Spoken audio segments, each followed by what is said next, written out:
OB, news-free Dixie for the 21st century. See how it works? Somewhere. Can you dig it? And so just want you to know. Man, I looked at that smile on your face just now. And the first time I ever wished I was a photographer to take that picture and let the world see that honesty and that integrity. And know some of the things I know, how you drive all over the country to chase us down. Chase us down. Okay? We move so fast. I don't know if you're married, I don't know if you're a family, I don't know if you're a wife. Okay? But when we get on here, we bosom friends. Anytime I see you, I stop whatever I'm doing. Hey, my man, how are you? Hey. Hey, man, well, that's, I owe that to you. It's an obligation that you have. How old are you? Oh, 36. Well, you don't have the right to do what 36 people do. You don't have the right to go to the dance or go to the party. You don't have a right to take that trip to Europe when I might need that plane fare to fly somebody else to feed my people that love me. Mm-hmm. You feed them. Oh, it's one thing being hungry from food. Right. There's another thing being hungry for information. That's right. And that's you to feed them. You got to be the farmer. You got to grow the crop. Huh? You got to till the grain. And at nighttime, when you hear something that sounds like water, you got to go see if the crop's going to be flooded. That's your job, man.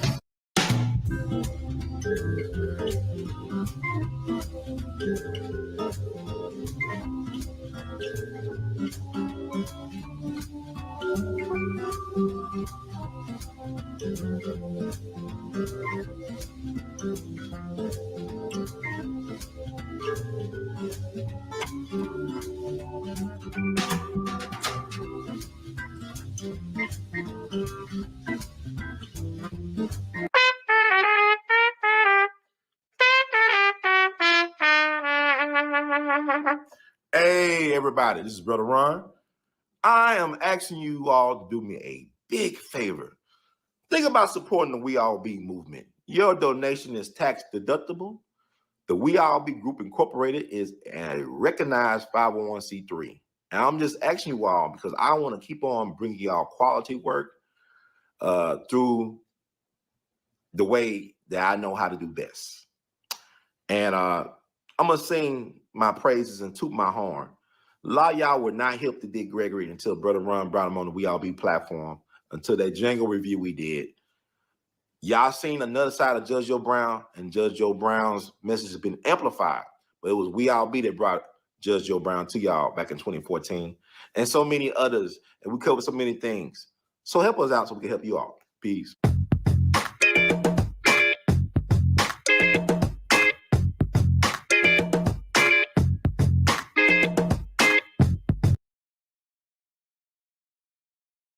Do you want to get into IT? Or maybe you are in IT and you want to get into cybersecurity. What if I told you that you could be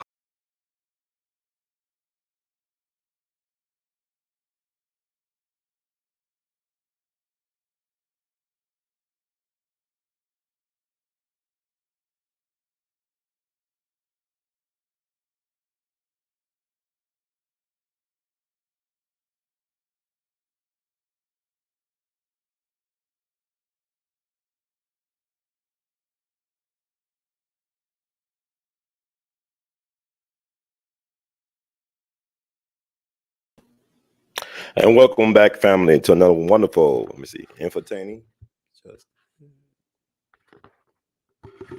edutainng edition of We All Be, News-Free Dixie for the 21st century. I'm your host for this empowerment, edutainng segment, Brother Ron, also known as R2C2H2, the artivist.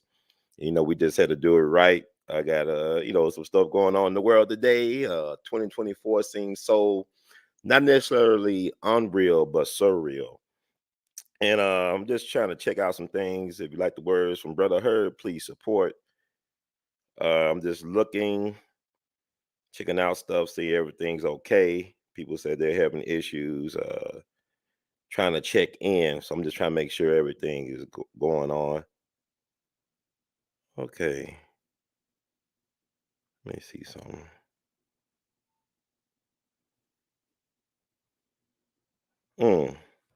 That's interesting. Okay. Let me do something right quick, y'all. It's always something, but we're gonna get it back on track. You got that, Jack? Back on track. Having issues with avenue that was set up.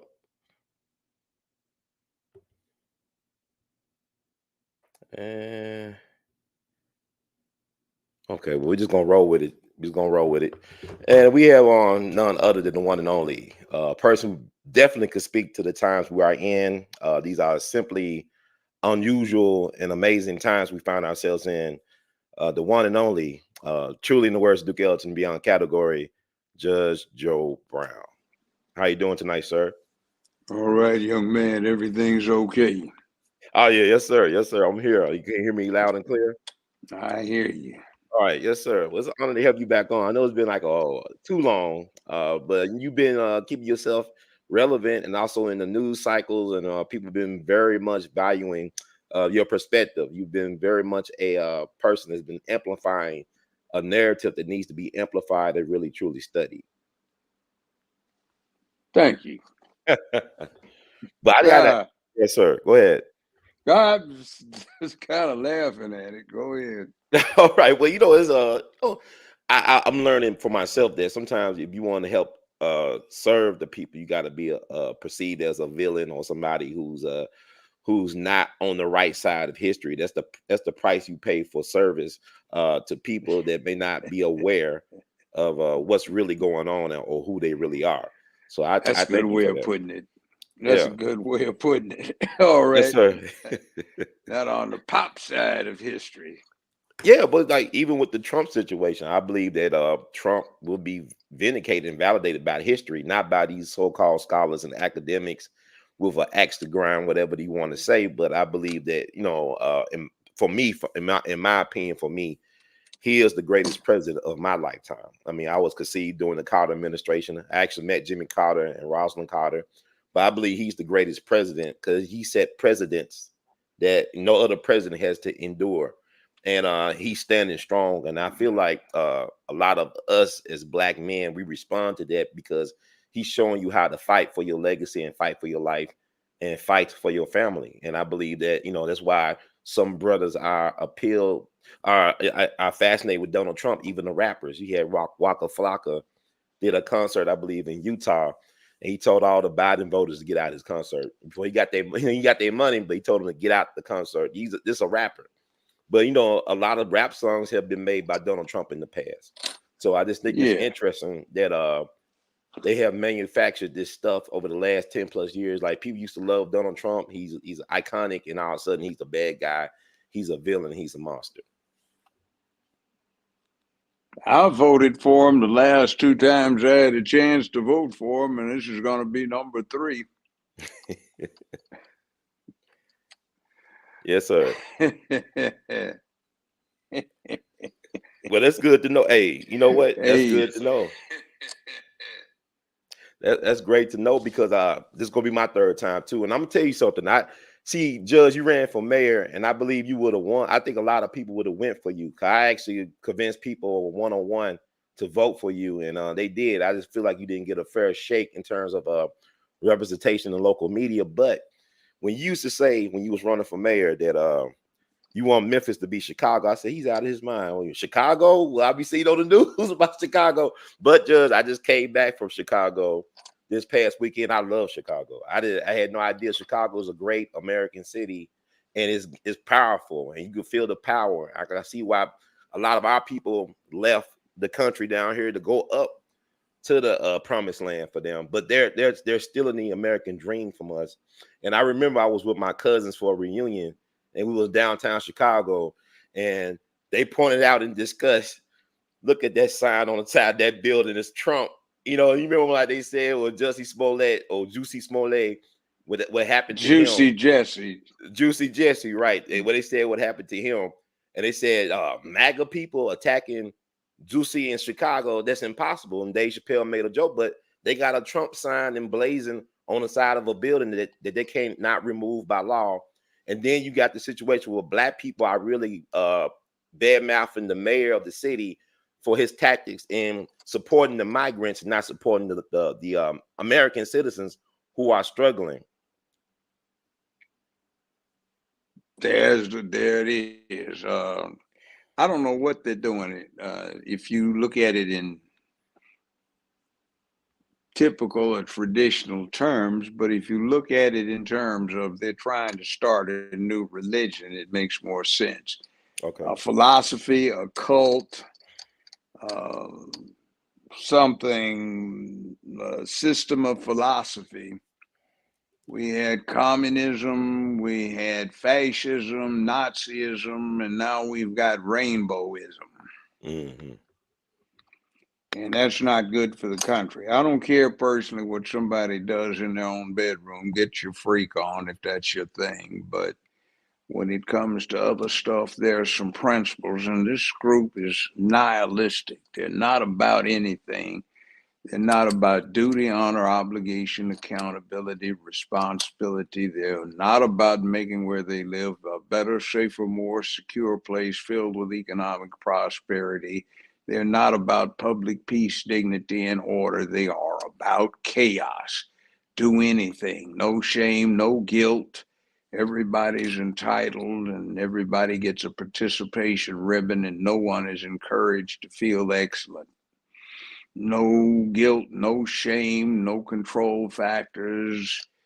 Get on your lame game. And that seems to be what we are about. It's like we have these zealots, these acolytes, these disciples of chaos that are trying to do what they do.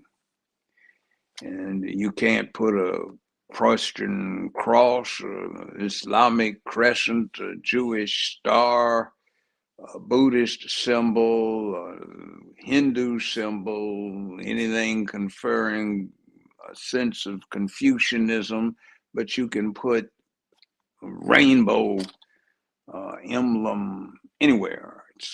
They have the sidewalks and the crosswalks painted that way. The government buildings display the imagery. The schools have it all down the hallway in the classrooms.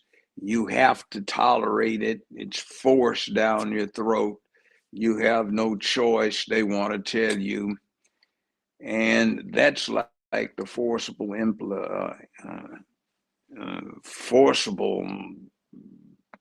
implementation of a new order. It's just not appropriate in this country, and it has caused a lot of chaos. One of the worst is it is about the destruction of the traditional nuclear family. It's about the destruction of manhood, womanhood, childhood. It's about grooming children for freak activity. It's about lack of respect, decency, and decorum. It's not something that's good for people. And by the way, even over in Ukraine, what Russia is telling the rest of the world that no news media over here has even hinted at is that one of the reasons that they're at Ukraine's throat is because Ukraine is a conduit for the U.S. and other factions to try and impose the rainbow on the rest of the world, which they look at as something poisonous. And we don't get to find that out. And also, one of the other reasons they're over there is because they want to stop the resurgence of Nazism. A lot of these Nazi leaders that you don't know are Nazi leaders who come over here from the Ukraine. You see what they photographed out as 15, 20 years ago. They had a lot of swastika tattoos and other Nazi paraphernalia about themselves as they preened around in their wife beater t-shirts. So, yeah, there's a lot going wrong that the rest of the world perceives that the United States is trying to conceal from its own people while it forces the offense upon them. But anyway. Well, it's interesting you point that out. You talk about Nazism and stuff like that, and people fail to understand. I think it's by design. Our people over here are very cuddled and inoculated to the facts of any historical situation. Being this the eve of July of 4th of July, but the Nazis were the liberal party of Germany. Like all the fascism and dictatorships come from the liberal side of things more so than the conservative side. From a historical perspective, correct? The National Socialist Workers' Party, the acronym for which in German is Nazi, Nazi. National Socialist Workers' Party. The methodologies are the same. You know, and I know that if you go on YouTube, you can't say or talk about or bring up certain subjects, even if those subjects are on the front page of every newspaper in the country. You can't do anything or say anything supposedly that makes somebody feel bad, where they feel uncomfortable. Well, the First Amendment, which is supposed to guide such things in this country, has not a damn thing to do with making somebody feel comfortable. In fact, you're supposed to stomp all over somebody's feelings if you are being truthful and accurate. And the First Amendment says put everything out there and let the people determine what seems to be wise and what is not. So we don't get that option anymore right now. We are imposed upon. A news source does not say candidate A makes an accusation that there was some voting improprieties in the last election while candidate B says there were not. You don't get it reported that way. You get a report that candidate A makes a totally false claim that there was an election impropriety, and candidate B points out that candidate A is trying to deliberately spread misinformation. Well, you don't report that like that in the news. Never has happened in the country's history. Used to be somebody just gave a matter of fact report. They had an opinion column or an editorial, then somebody on the paper might have commented about his or her or the paper's opinion, but you didn't report it like that. That's nonsense. That came out of the 1980s in tabloid journalism. And that's what we have. And I think about one of the few major outlets, Newsweek, New York Post, Wall Street Journal are about the only papers, big ones, that you're going to get where you get the old time reporting where they just let the cards fall and put out as much information as they can and let the reader make the determination as to what's going on, you know. But we don't do that now otherwise. Well, you know, I was thinking about 4 years ago, the last presidential election campaign cycle, when that the real October surprise, which would have been Hunter Biden's laptops, which exposed a lot of things about the criminality of the Biden crime family, and it was suppressed by social media giants like Twitter or now X and like other, you know, mainstream institutions. They suppressed their information. Then like a year or so after the so-called selection or election or whatever you want to call it, the steal, they said, yeah, it's authentic. Like the laptops were authentic. I mean, it was the newspaper that published this information was one that was started by one of the founding fathers. Alexander Hamilton was a founding partner of that newspaper up in New York. And it's been around longer than social media and all that stuff, and they shut it down. And then they said, oh, it was true. And then you got all this other stuff coming out, and then they're saying, or so-and-so is telling a lie. Like somebody like Trump he's telling a lie about this, but this has been out circulating. Like even the Ukraine thing, that's a Biden crime family situation. Even when Biden was vice president, there's footage of him at a event bragging about the fact that he threatened Ukraine to withhold $1 billion from the U.S. government if they kept on investigating Hunter Well, it Biden's wasn't a business partner. billion. It wasn't a billion. I saw that. It was on C-SPAN, and it was in January. I think actually he had been out of office for about most of a year. It was a VP. The one I saw was he was a vice president bragging about it. What he said was, he joked about it. He said, I guess I committed extortion. Right. I threatened them with a cancellation of the $14 billion loan guarantee if they didn't yank that guy off of my son's case. Ha, ha, ha. I've heard that several times on the replay. I heard it when it first came out because I was bored and I just checked out C-SPAN to see what was going on. And he said that.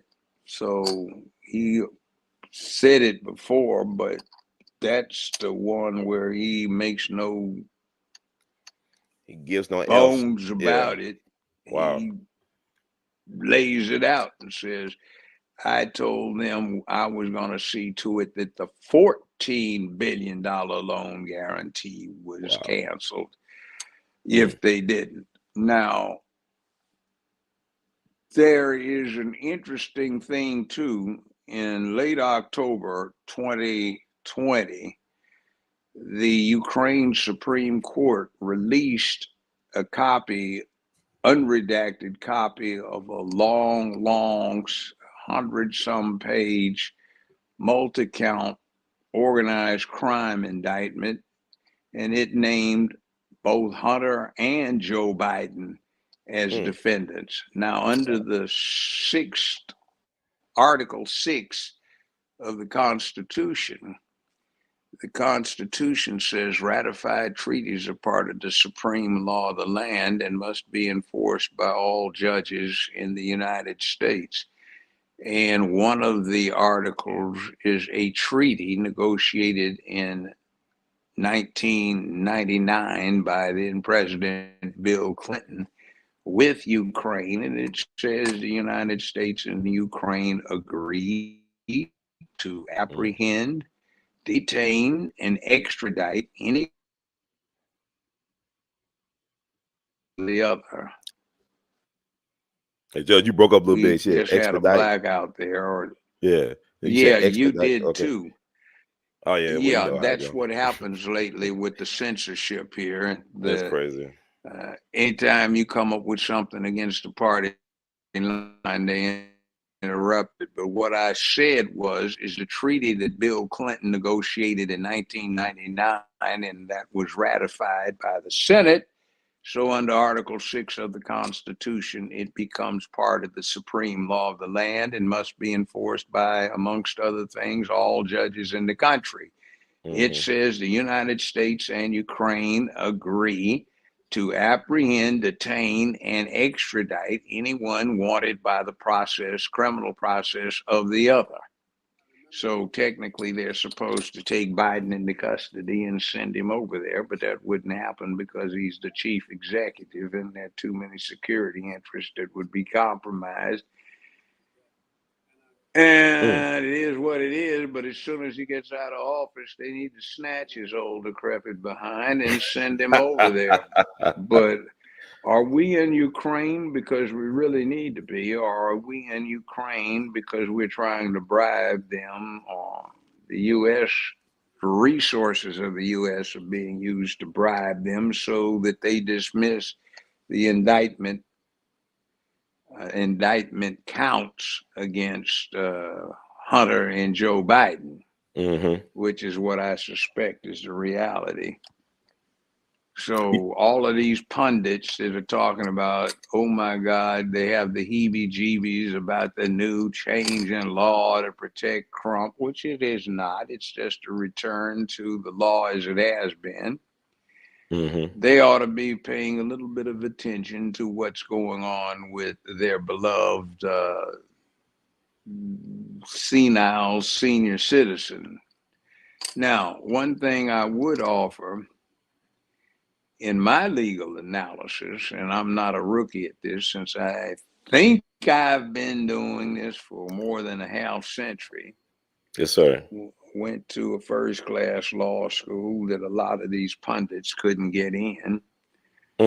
There is no making of new law when they talk about presidential immunity. They're just clarifying what's always been the case. And we've got three idiots, the dissenters, who detract from the current Supreme Court being one of the better ones we've had in a long time, something that has returned to the center rather than being out on the fringes.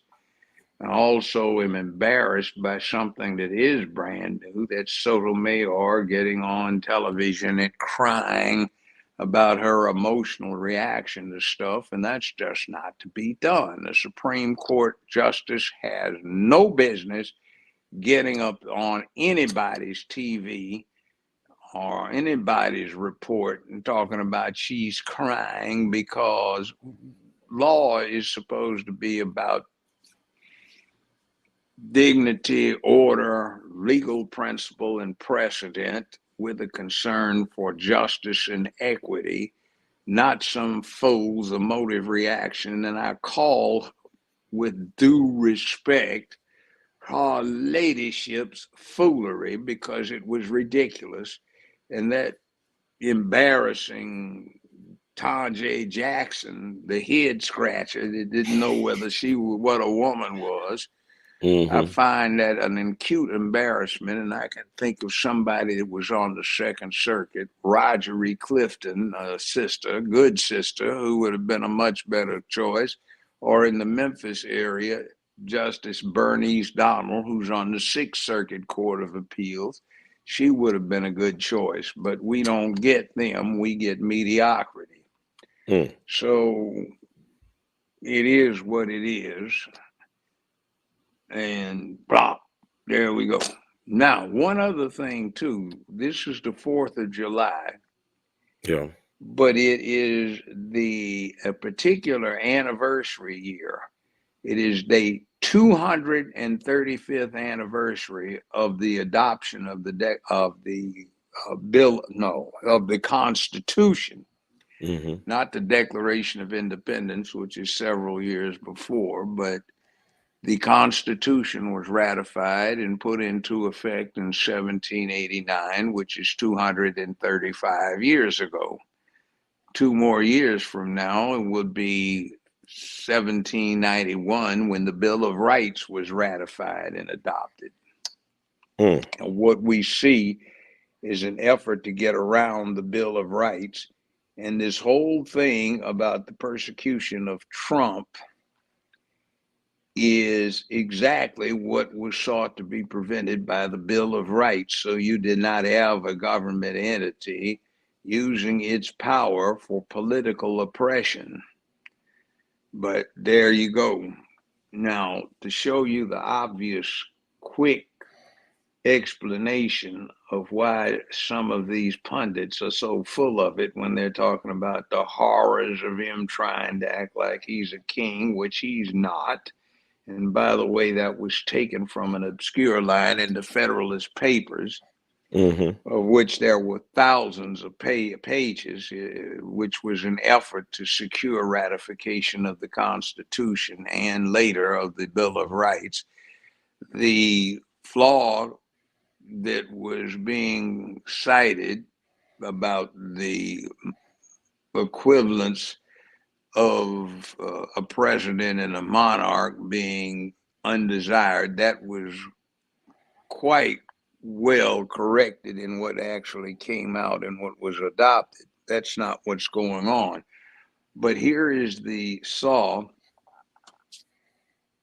You've got this whole country, and you've got a district attorney in some backwoods hillbilly county, and he doesn't like something going on, so he decides he's going to break it up and indict the president.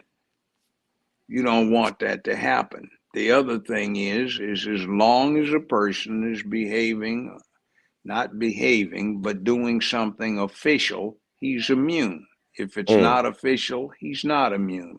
What's official? A good working definition is if it is something he does sitting at his desk in the name of the United States or enforcing or securing compliance with the laws of the United States, it's official. One of the biggest messes is what you have spread around, which is pure lying propaganda that January 6th was somehow some kind of wrongdoing by Trump to bring about an insurrection by 180 people, which is preposterous because the last one we had, the Civil War, resulted in 1.5 million casualties between 1861 and 1865, and 185 people are not going to start that. But in any event, what was next on the table for the House to consider was what is known as the Confidence in Elections Act of 1877. Mm-hmm. And when that 1-6 incident goes down, Nancy Pelosi tables the motion to consider that American Act of 1877. What it says is whenever there is widespread questioning or an apparent loss of confidence in the validity of an electoral period, the Vice President of the United States shall not certify the proffered electoral college count, but shall instead call for and see to the appointment of a 15-man committee, 5 from the House, 5 from the Senate, 5 Mm-hmm. from the Supreme Court, et cetera, and said committee shall take a minimum of 10 days to conduct an independent audit of the election process or such additional time as is reasonably necessary to accomplish the task. So, in other words, what he does is not to call for violation of the law, but for compliance with the law. Also, this nonsense that he calls for insurrection and he should be prosecuted for this, that, and the other. That's so much bull because the U.S. Supreme Court for 200 plus years has said merely agitating or firing up an audience about a purpose or a cause is insufficient to have someone prosecuted for, let's say, violent consequences of a rally or a gathering, unless it was the person's specific purpose to, in fact, engineer the harm that occurred. So you see Maxine Waters do this all the time when she says, go break the windows if you see a Trump Pence sticker. That's what she was saying. Or if you see a Trump bumper sticker, go key the car and break the windows out. Now that's criminal. Mm-hmm. But to say we have to do so and so because it is the righteous thing to do, we need to support this particular ticket. I don't care if a lot of folk get inflamed. There's nothing wrong with that constitutionally.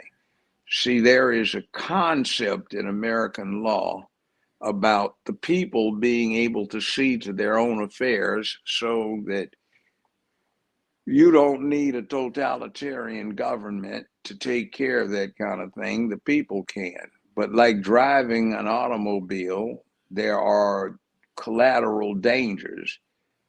It's deemed convenient for us to be able to operate a motor vehicle on a freeway, highway, byway, toll road, the expressway. You've got a 4,000 to 5,000 pound vehicle being driven at a high rate of speed, which if something goes wrong can result in death or maiming or dismemberment. but we deem that potential collateral consequence as something that can be tolerated because of the convenience of operating the motor vehicle. In the same fashion, when you have the Second Amendment, so you can defend yourself, when you've got free speech where you can have a free exchange of ideas, there are also collateral consequences to being able to exercise those rights, but the benefits of those rights being exercised are such that we deem the collateral dangers to be acceptable. Why do we have the Second Amendment? It's not just for self-defense. We have a system of checks and balances. We've got the legislative function, judicial function, executive function. We've got the federal government, we've got the state governments, and they're all balanced out against each other. And the ultimate check and balance is an armed public that is too powerful to be overwhelmed by any coalition of military forces. So what happens when there's occasional somebody shot is deemed an acceptable consequence because it allows people to remain free and at liberty. We have to consider such things, but we have a group of little ninnies out there who are so scared of life that they don't want to buck up, stand up, do what they need to do to ensure their own freedom. They're frightened cowards for the most part. And they think people are inherently evil, so they do not trust people, which is kind of strange. It's almost counterintuitive with what they say, but it is what they are about. It's an entitlement philosophy. It is everybody gets a participation ribbon philosophy. Nobody wins. Nobody's feelings are supposed to be hurt. No evocation of guilt or shame. Oh my God, they shamed her. They shamed him. Well, shame is good. So is guilt. It keeps people acting appropriately for the most part. But we want to throw all of that out of the way because some people have no standards and some people are afraid to have any standards that they are responsible for. So they want a totalitarian government to enforce their standards, meaning the standards of the people who are calling for this fascist type situation. I got a question from the audience. I mean, they really tune in and dial into you, Judge. Handyman said, but is it responsible to give anyone absolute immunity?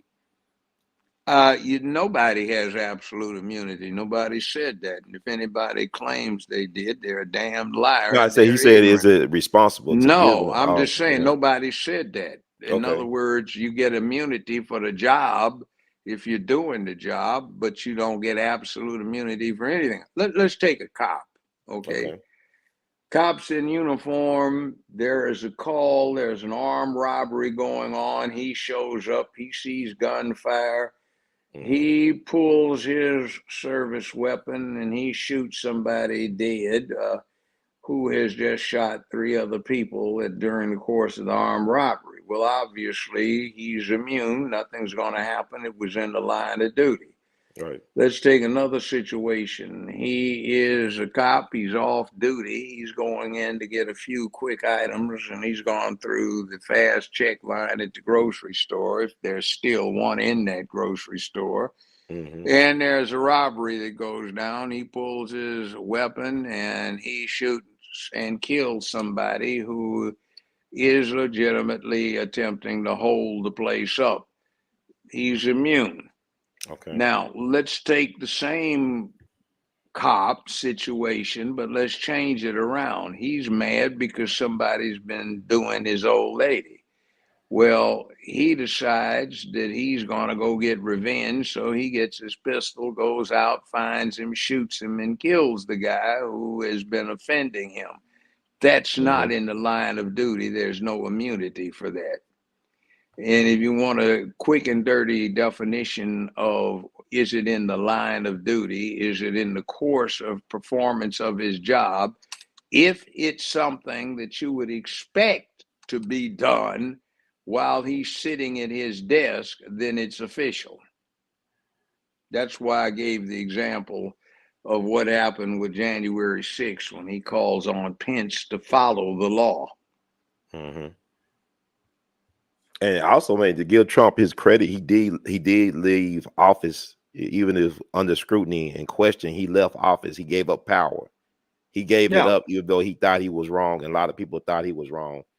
But also, I want to add this as well, because we talked about the Biden situation, and I was just doing some research. And Judge, you're right. He did speak about the Ukraine situation 2 years removed from being vice president of the United States back in January, I believe, of 2018. There's video of it, and the Wall Street Journal got it on their website. But also, Congress investigated the claim as well, too. And I just want to pull up something from congress.gov. Talking about, the summary of the event. I'm going to share it with the people. But let me see. It said Joe Biden's 2020 Ukrainian nightmare, a closed probe. But I'm going to read some information in there. And I'm going to put the link in the, in the comment section. But basically, they said this at the beginning.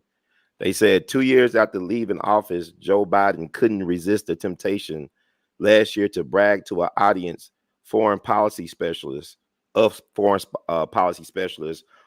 the time as vice president that he strong-armed Ukraine into firing its top prosecutor. In his own words, with video cameras rolling, Biden described how he threatened Ukrainian President Petro Poroshenko in March of 2016 that the Obama administration would pull $1 billion in U.S. loan guarantees, sending the former Soviet republic towards insolvency if it didn't immediately fire Prosecutor General Viktor Shokin. I said, you're not getting the billion. I'm going to be leaving here in, I think it was about 6 hours. I looked at them and said, I'm leaving in 6 hours.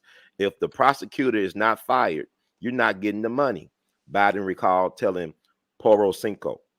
Well, SOB, he got fired, and they put in place someone who was solid at the time. Biden told the Council on Foreign Relations event, insisting that President Obama was in on the threat. Yeah, he did that, with, but it didn't say 1 billion. He said 14.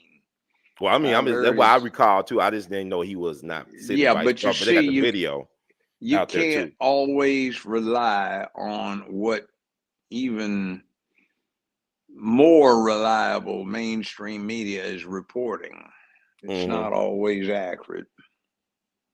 Well, I know they said interviews with a dozen senior Ukrainian officials confirmed Biden's account, though they claimed that pressure was applied over several months in late 2015 and early 2016, not just 6 hours of one dramatic day. Whatever the case, Poroshenko and Ukraine's parliament obliged by ending Shokin's tenure as prosecutor. Shokin was facing steep criticism in Ukraine and among some U.S. officials for not bringing enough corruption prosecutions when he was fired. So, I mean, it's just, I mean, like, you got deep fakes now, you got the AI situation. I mean, you can't always believe what you read or see or hear. It's just really interesting times we find ourselves in, Judge. Yes, really interesting times. And I think there's going to be a very bad backlash. And remember, all of this clown show rhetoric about there is going to be a civil war. We had one. But the interesting thing is the casualty count for the U.S. Civil War, 155 plus years ago, the casualty count was greater than the casualty count of all of the rest of the wars we've been in put together. Remember, there weren't but 65 million Americans, and they suffered a 1.5 million casualty rate. If the country had been as populous then as it is now, the casualty rate would have been between 7.5 and 9 million people. That's a big count. Yes, sir. So Just keep that in mind when you hear people going around talking about somebody trying to start an insurrection and a civil war. By the way, there is this principle of propaganda that says tell a lie long enough and loud enough and you can get anybody to believe it, including the liar. And they've been saying insurrection, insurrection, insurrection. And the Constitution says that the application of rights applies except in two instances. One is in foreign invasion, and two, insurrection. So they're saying insurrection, insurrection, insurrection. So the public gets used to that being the categorization so they can get rid of some more rights. And as we've seen, something's going wrong right now with all of the social media venues we have, mainstream media in the 21st century. First Amendment considerations are not expanding, they're being squeezed for propaganda purposes, so only the approved narrative is allowed. That's what happened when we just had this problem here a few minutes ago. I'm finding anytime I'm on a show, anybody's show, and we start getting into deep stuff about what's happening, there is that little problem where everybody goes blank. Mm-hmm. By the way, Mm-hmm. Elon Musk is trying to change Twitter around, but he's been implying, I think, that there's still people in the bureaucracy of Twitter, now X, that are still trying to keep up the old things that they were doing, but they haven't been rooted out. I noticed this. I do a Twitter space every Tuesday, an X space, and when Boss Musk is on, the algorithms, I imagine, are shut down, and Dana and I will have 4,000 or 5,000 people showing up as being in on the space. And 5 minutes after he leaves, even though you would think he would be taking viewers or listeners away, it'll drop down to 80 something from several thousand. And I think what's going on is they just don't want the boss aware of the fact that the algorithms are still running. Wow. So that's interesting. That's wow. Yeah. You know, you brought up Elon Musk. I got to ask you about your thoughts about him bringing a supercomputer here to Memphis, one of the world's largest supercomputers to Memphis. What's your take on that? Does it benefit? Well, this is the place to have it because actually, considering that Detroit is somewhat defunct, it's no longer located in an advantageous place geographically, but Memphis is in the center of this continent's distribution net. It makes sense to come here. Actually, some people weren't too interested in getting him here because he's not susceptible to taking bribes or particularly getting involved in giving them. And most of our local officials have been blocking anything that does not secure them under the table bribes, advantage, or an opportunity to misappropriate or embezzle public funds. So we've got a problem here with our so-called city management and leadership. It's crooked to the core. Right. So Musk coming here with a supercomputer is a great idea because this is the location from which everything needs to be shipped, getting back to Europe and through the Suez Canal on the other side of the Mediterranean into Asia, and saving about 9,000 miles on the trip across the Pacific Ocean to Long Beach Harbor in California, and then putting it on a train for another 2,000 miles to get to Memphis. You can bring it directly to Memphis going through the Suez Canal, the Mediterranean, across the mid-Atlantic to the port of New Orleans with preloaded barges, drop the rear hatch, get them tows, and up to the world's largest barge unloading facility on President's Island, where they run through U.S. Customs and running them back the opposite way. My thing about it, can you hear me, Judge? I hear you. Okay, my thing about it is I feel like you said, you talk about the corrupt culture of this city. My thing is, how does it benefit the majority of the people that decide to call Memphis home? Not the minority. They got businesses and deals behind the scenes. They got contracts with city government and county. How does it benefit the average Memphian or Memphis family? This does not benefit. I do not want Elon Musk here polluting black neighborhoods like they do down President's Island, like they did with the Army Depot. I got people that got cancer over there in Castalia and Bunker Hill.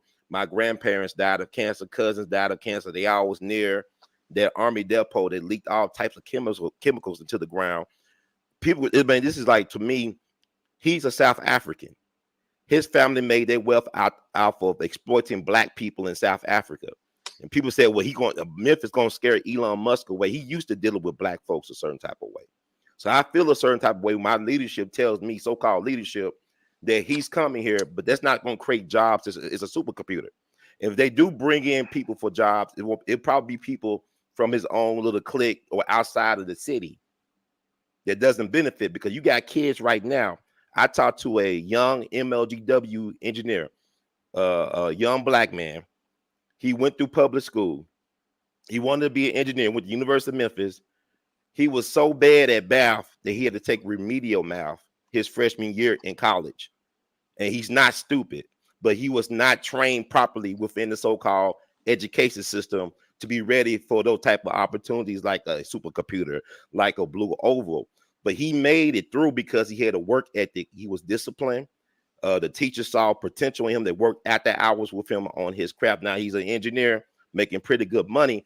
But imagine how many people are being left behind who got the skills and potential and talent. I mean, I believe it's the people that allow this stuff to keep on festering for generations. Fault. It's our fault. That's what I'm saying. The people who run it. No, not the people who run it. It's everybody's fault, including the people who run it. Mainstream people, ordinary people. It's our fault because we allow it. We vote these clowns in. Exactly. We pay attention to basketball, baseball, football, Atlanta Housewives, all kinds of garbage. And on election day, we let somebody stick a sample ballot up under our noses, and we shuffle through 4 or 5 of them, flip a few coins, and vote what's on the sample ballot rather than what we know, because we were derelict in our responsibility as citizens. The other thing I'd say is, Elon Musk is kind of neutral when it comes to helping out people. He is likely to help anybody who is cool. He's done a lot, for example, to help out the same air program that led to the Tuskegee Airmen being trained in World War II. It was still going on. It's in severe jeopardy. The Smithsonian Institution took it over about 45 years ago, but guess what the problem is? It is a thing where they take in 20 students per class, and the class lasts 9 months.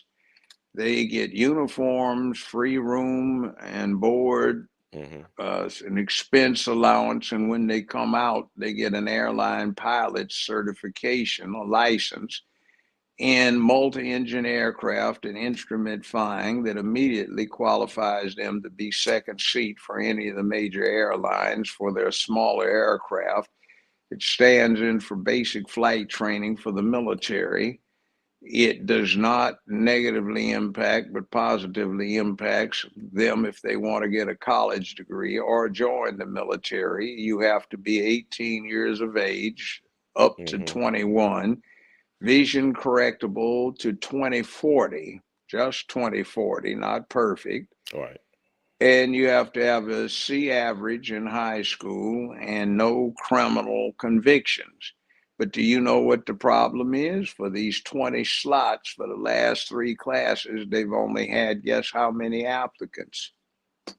5? 6. Oh, wow. Okay. So they all happen to be white. They aren't even black. I was trying to recruit, man. I don't want to be no pilot, man. I want to play me some ball, man. Well, you got local programs. I know people got Yeah, things but I'm going on. saying you can't recruit folk. They refuse to be recruited. So the Smithsonian Institution is ending the program for lack of participation. And this is the Well, I same don't. one. See, but nobody says it, but we spread it. But even when we went out and acted, me physically recruiting, I don't want to be no pilot, sister. How about you? Pilot? Who wants to be a pilot? Like, I don't even get that. You start at 22 years old, after you get out of college, you will be starting at a significant deep into 6 figures a year. I have a former in-law who is retiring. He's making 7 figures a year on a regular basis for 35 years, which is a significant amount of income to cause the increase. Now, that's our fault because we simply will not apply. We aren't interested. We have chimeras that we want to involve ourselves in, basketball. And like, really, how long are you going to play basketball? And do you really think you're going to wind up a pro when you could guarantee yourself being a multimillionaire by the time you retire off of your income and the opportunities you have to invest? But you don't want that. Now, back to this other thing, Musk does invest in black folk, and he actually was one of the promoters of this Tuskegee Airmen's program, always cooperated with it. The other point is I don't think you're going to have pollution because there was some concept that I was pushing when I was running for mayor, which is we take modular hydroelectric generators that they use in Asia and Africa. They put them in tidal flows. They swing one way when the tide's going out and the other way when it comes in, which is just a few hours during the day.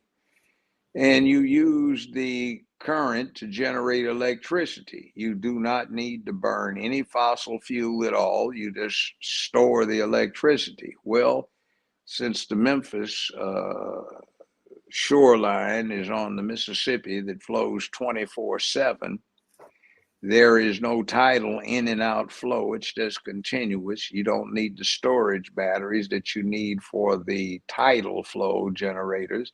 You just have it continuously. There's no need to burn fossil fuel. You don't have to put down concrete emplacements. You don't need dams. All you need is basic floats that do not interfere with navigation or the ecological constraints of the area. And you could have massive unlimited electric energy that we could sell to TVA instead of buying energy from TVA. We could run electric buses in the city, industry, our utility bills would drop down to zero. You could get on a bus for a nickel a ride, and most of that would be used for just the maintenance aspect, and that would increase business. Now, if that happens, this would become Detroit for the 21st century, so that all of the industry that arose 120 years ago, 130 years ago in Detroit would arise here. It would be green energy. You could save what you do with petroleum, not to burn, but to build with. And it would be a positive sum game for everybody involved. And this would become a main seaport and point of entry for the eastern seaboard of the United States instead of New York, Boston, Philadelphia, and such like. And that would be a good thing For example, Europe doesn't particularly like these containers that we have insisted be used to supply stuff, because you have to load up the ships with the stuff. When they get to the eastern seaboard, you have to take them off of the ships, store them in a warehouse, run them through customs, pay bribes, suffer pilferage and such like. And then you have to put them on a train to get them to Memphis. Meanwhile, if you do it the other way, load up these special barges over in Europe with these specialized containers that they're using now that work on trucks, planes, trains, ships, or barges. You can load them up in Europe, float them down to the Mediterranean, put them on board barge transports, go across the Atlantic, get to New Orleans, drop the rear hatch, get them out, get them tows, bring them up to Memphis, and they run through customs for the first time. When they get to Memphis, 4.6 miles from the center of the American transportation net. So that's a win-win for everybody. And Memphis could ramp up to one of the largest cities in the United States by the end of this century, with all of the job opportunities and industry that we have that would come here. Now, right now, we've got downtown development, but we are not developing it for business purposes, industrial purposes. It's being used to develop downtown for residential purposes, which is a dead end, because all it does is take up a prime piece of geography and turn it into an exclusive, restricted area that has absolutely no fallout to the rest of the people in the town. You will have noticed, if you go through Midtown or downtown, they're fixing the streets. They're putting obviously a lot of money into developing downtown. Meanwhile, the rest of the city is filled with minefields of potholes. There's garbage and trash all over the place, because Memphis Light, Gas, and Water sold off the machines that cut the grass and the equipment used to pick up the trash, and they don't have the employees to do that, and nobody's worked with the criminal court judges to require that people do community service, such as cleaning up these filthy streets. We have Memphis Light, Gas, and Water breaking down every time somebody accidentally lets their dog piss on a sidewalk. And the equipment is decrepit, the infrastructure is decayed, and we have not put money back in. And that started when some decades ago we privatized what was a city utility, Memphis Light, Gas, and Water. Now it's semi-private, and they're trying to turn a profit. And what they're doing is they're letting it go decayed, with the exception of trying to build up some sewer and water lines going out to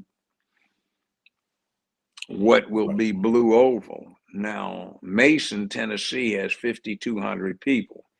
It's grandfathered in after a 1997 referendum passed by the city that says MLG and W cannot supply services outside of the county to any contract that was not in existence prior to 1997. Well, Mason has one.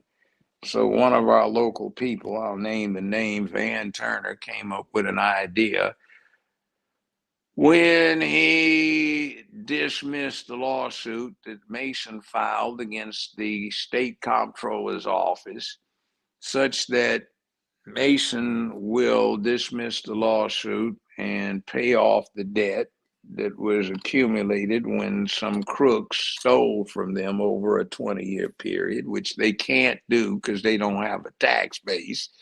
So their charter will probably wind up getting surrendered. That contract they have with Memphis Light, Gas, and Water would devolve to Fayette County. And Blue Oval, which would not be 5,200 people, but would have 30-some thousand to go work there within the next 3-some years. And with them bringing in the people from outside of the area, that would be about 100-some thousand people, which with Mickey D's, Malco's, and Burger King, and Kroger, etc., and beauty salons backing them up, you're talking about a town of 250,000 people to be built inside of 5 years. And if you see all of these apartments, the new construction, they're very small, 1-bedroom, and they're for people who are not local. What do I mean about not local? Well, Blue Oval turns out not to be an American company, but a South Korean electronics firm that on their site is advertising that they've already hired 15,000 Koreans who will be brought to the Memphis area in the next 3 years and will need housing. So we are saving Ford, which has Blue Oval as a subsidiary, somewhere around $4.6 billion that it would cost to build a sewage and water line independent of the one that goes out to Mason. So a lot of what is happening with your raised rates for light gas and water and sewage is not being used to improve your situation, our situation, but set up the line that's going out to Mason, where some of our locals anticipate getting huge incomes for helping to finance or provide the wherewithal to build this town of 250,000 people inside of 3 to 4 years. Now, there is also another plan that wants to make a 3-county town like Atlanta, where there's Broward County, there is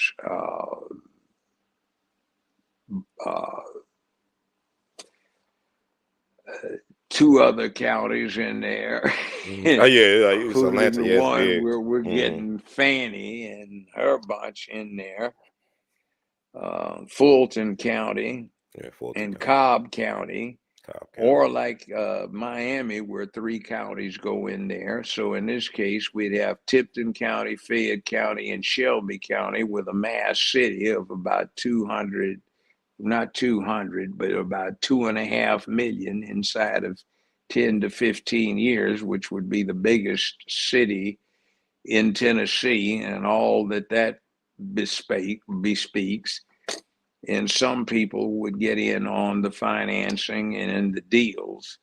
And trust me, some people are getting properties out there, and that ranges from Tipton County's mayor, who bought 550 acres right in the center of where the action is going to be for rural prices.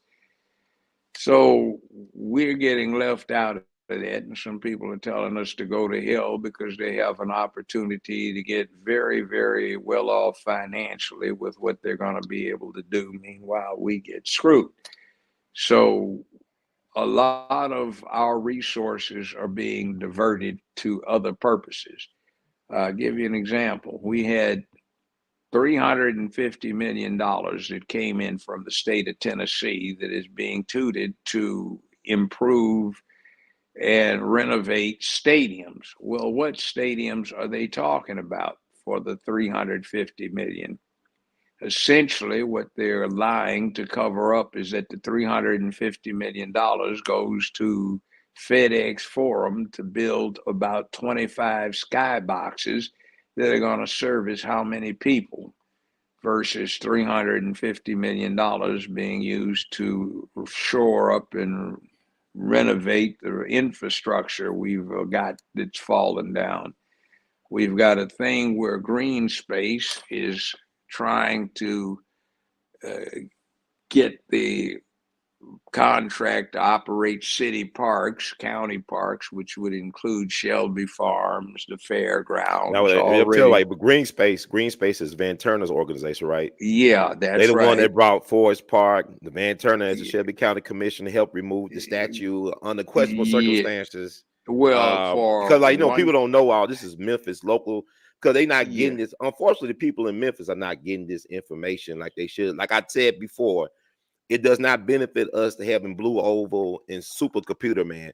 Elon Musk is a modern day Howard Hughes. I'll give him that for innovation. He's like a Howard Hughes of our time. But even right now, when you saying all this, none of that money is touching black businesses. Like Memphis, talking about it's the blackest city in all the country. Yeah, but we don't But have yeah, any black business. businesses. We got We black don't have, businesses. no, we We don't have. have I know. I work big for a black business. No. We don't have black businesses of significant magnitude. You know why though? Do you know Yeah, why? I know why. For Because you got people example, that look like us that don't give people the right type of contract. The city can't boast about being a black majority city like it's Wakanda when we living in Candyland from Django Unchained. You got a city that's majority black. You got black. I work for black businesses. They file for contracts. They have everything. They have their bond and everything. yeah. And the city would deny them. You got a mayor that is bought and paid for by the so-called fathers of the city, the white generational wealth I've been people. saying that for years. Now, That's a problem. look. For example, the city of Memphis and Shelby County put damn near all their money in what used to be First Tennessee. First Tennessee is now First Horizon. It's not even an American bank, let alone a Tennessee bank. It's a Canadian bank now. So First Horizon has all of this money in it, and under federal law, you can extend lines of credit, etc. when you have cash that backs up your accounts to a certain extent. So they've got all the money, and what they do is they finance Turley, Belts, Fogelman, they finance FedEx and all of the rest of it, and black businesses get none of the finance. There's no reason that the city cannot put some of this money in other banks, credit unions, and other stuff that might extend financing, lines of credit, etc., to black businesses. But you see, the creeps we have downtown don't do this. They look at what's going on down here right across from the Redbird Stadium, right behind the Peabody, that 25 acres of what is now vacant grassland that goes from Danny Thomas down damn near the 3rd Street, all the way over to Union and then over to Beale Street. Well, the city of Memphis is going to finance the construction of 28 luxury units and some upscale boutiques to the tune of $220 million. Wow.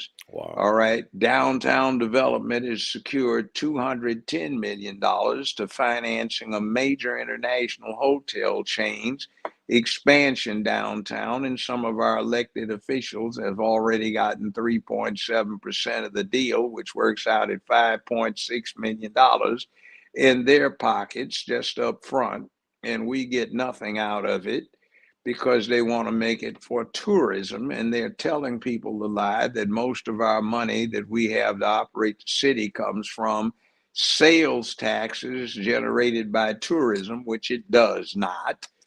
And we've got tales like that. We want to turn over the fairgrounds to, green space. And when you consider the fairgrounds, look at the apartment developments around that. So it becomes an upscale community. Strickland already negotiated a deal wherein we turned the Liberty Bowl into a soccer arena for the sum of $710 million. And there's $3.5 billion out there to build a new football stadium.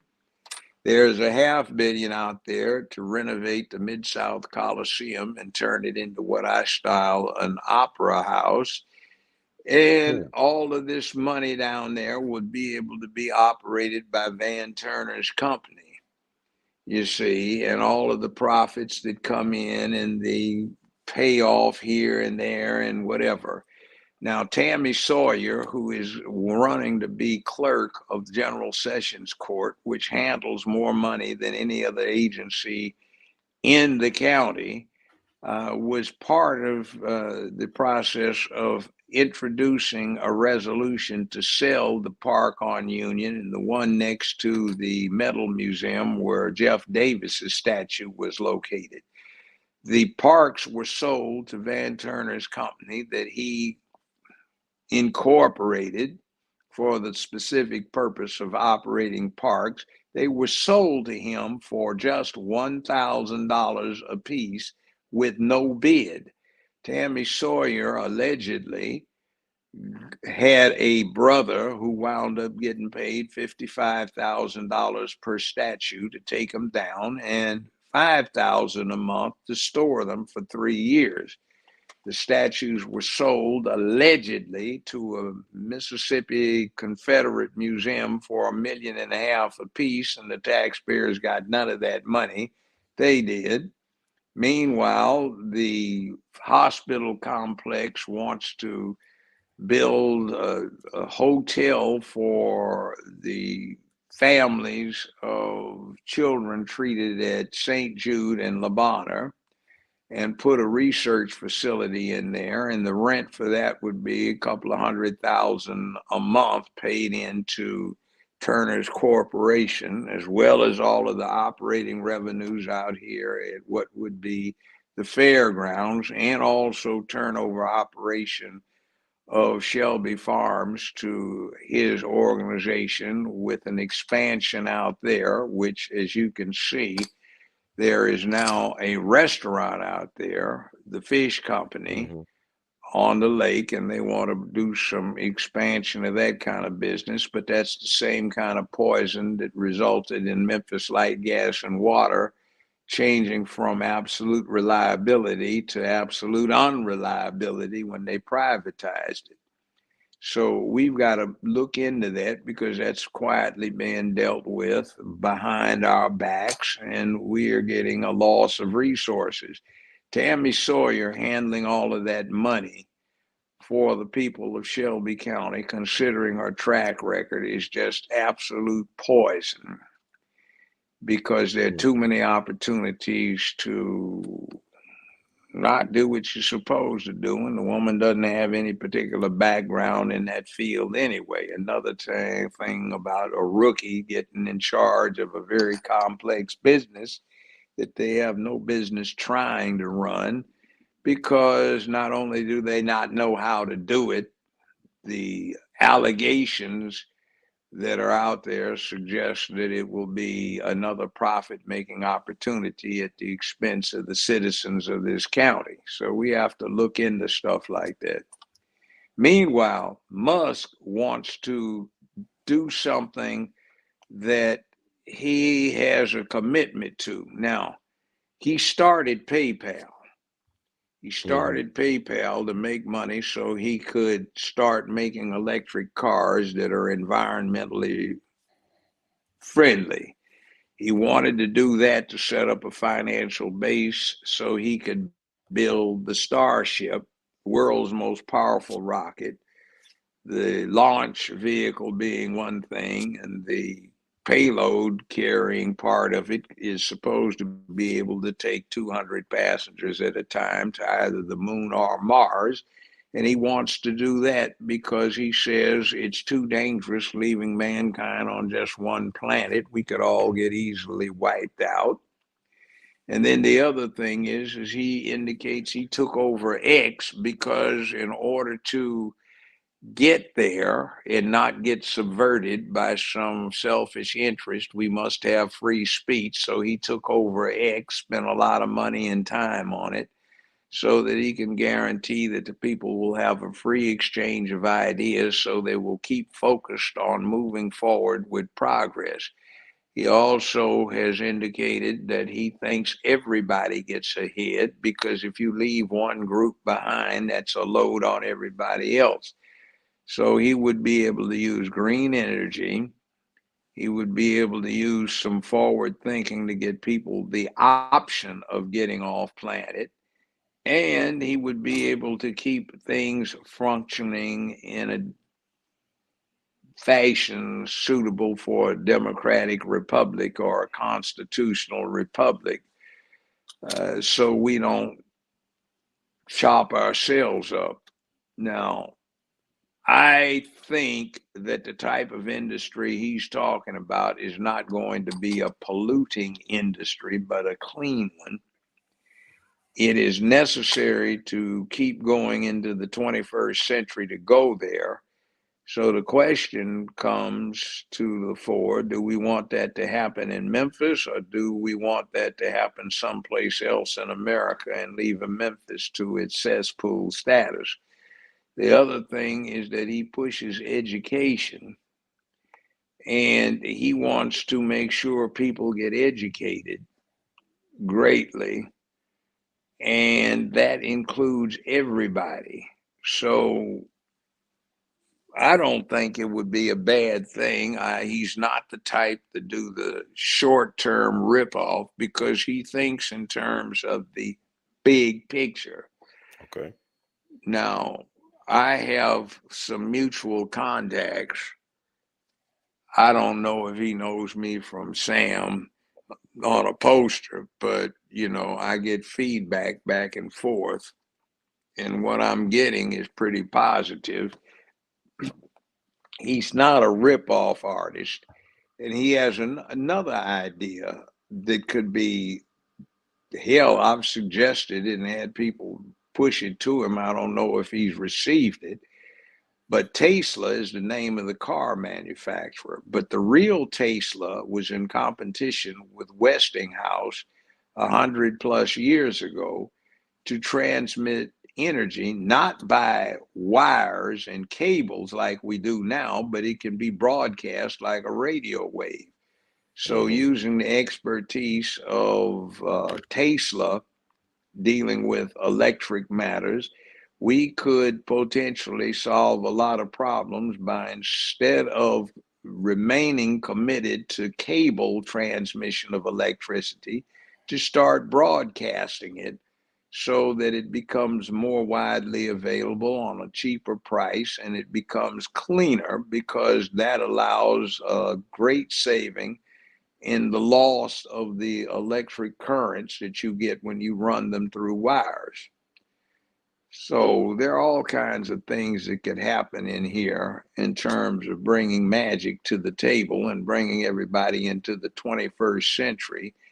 And with a coherent thing like coming up with a supercomputer, we encourage all the locals to get into STEM, science, technology, engineering, and math, and we promote a dialectic spiral of progress rather than of devolution. For example, right now, on behalf of what's going on here with Blue Oval, there is a state-funded, U.S. government-funded program operated out of UT Nashville to take high school students and put them into STEM, including those who need remedial work and also postgraduate STEM opportunities to deal with what is going to be necessary to run this huge plant up here in Mason/Blue Oval City. But nobody in the Memphis area has said a damn thing about it. And every student I've referred to the program has been accepted. But nobody knows about it because our local yokels are not interested, because it doesn't give them anything under the table. So I would suggest, if you want to find out, by the way, about who owns who, there is a website known as followthemoney.org, followthemoney.org. Go there, and if you've got the place, there's a maroon banner with a yellow stripe at the top on it. It takes a while to navigate it, but the basic navigation problem is on the left side of what you come up with on your screen. There are a lot of options that you might overlook. If you exercise the option, you can find out who paid what candidate, how much, and what for, and when. For example, a large number of our locals who were opposing this pipeline going through North Memphis actually were getting quite a bit of money from the people that were putting the pipeline in. Now, particularly those who have been in their positions from a period of time that dated before they put a limit on what somebody can receive without getting into having a duty to disclose it outside of just report to the state election commission. But people who donate a certain amount of money, they report that, they make tax credit claims, and this service, that's the one right there, this service reports or coordinates what they are claiming they paid out and who to, and then who the other side, the politicians, are admitting they got money from and when. I would call attention, you remember Dr. Barbara Cooper, fine lady. Yeah. There was a group of donors that gave her about $1,500 to $1,700 over the course of 30 years. There was another person recently running for office who in a 5-year period got $35,000 from the same donors. So why does one get just pennies over 30 years and another one gets thousands over just 5 years? In other words, who's working for who? Right. So look to that site. It's very interesting when you find out who's getting what money. Okay, so I want to switch gears. I just wanted to get this information out because there's no updates really about the Mason, Tennessee thing through the so-called legacy local media here. We really don't have a black media in Memphis, which is ironic because it's the blackest city in all the land. There's no legitimate black media that really advocates for these sometimes underappreciated or not very popular viewpoints. But I don't look at Elon Musk as being a white savior. I believe every time that something comes to Memphis, if the majority of the people don't benefit from it, we don't need it. We could do bad by ourselves. But I want to move on to this. All I'm saying is I don't look at him as Messiah. It's just he's likely to create 30, 45,000 jobs around here, which certainly, I mean, anytime we get industry in, but you see, if the industry isn't bribing somebody, it's not invited into Memphis. There's no big time industry brought in here except distribution. And what we have is there's the big five. It's real estate acquisition, management, development, construction, and construction material supply. The property is acquired cheaply. It is developed so that there will be an excuse to build something using tax dollars on it. It is put to the city council and the county commission. The county commission comes back with a contract to the people that are setting this up so they build it at great taxpayers' expense. There is no need for there to be a real utility.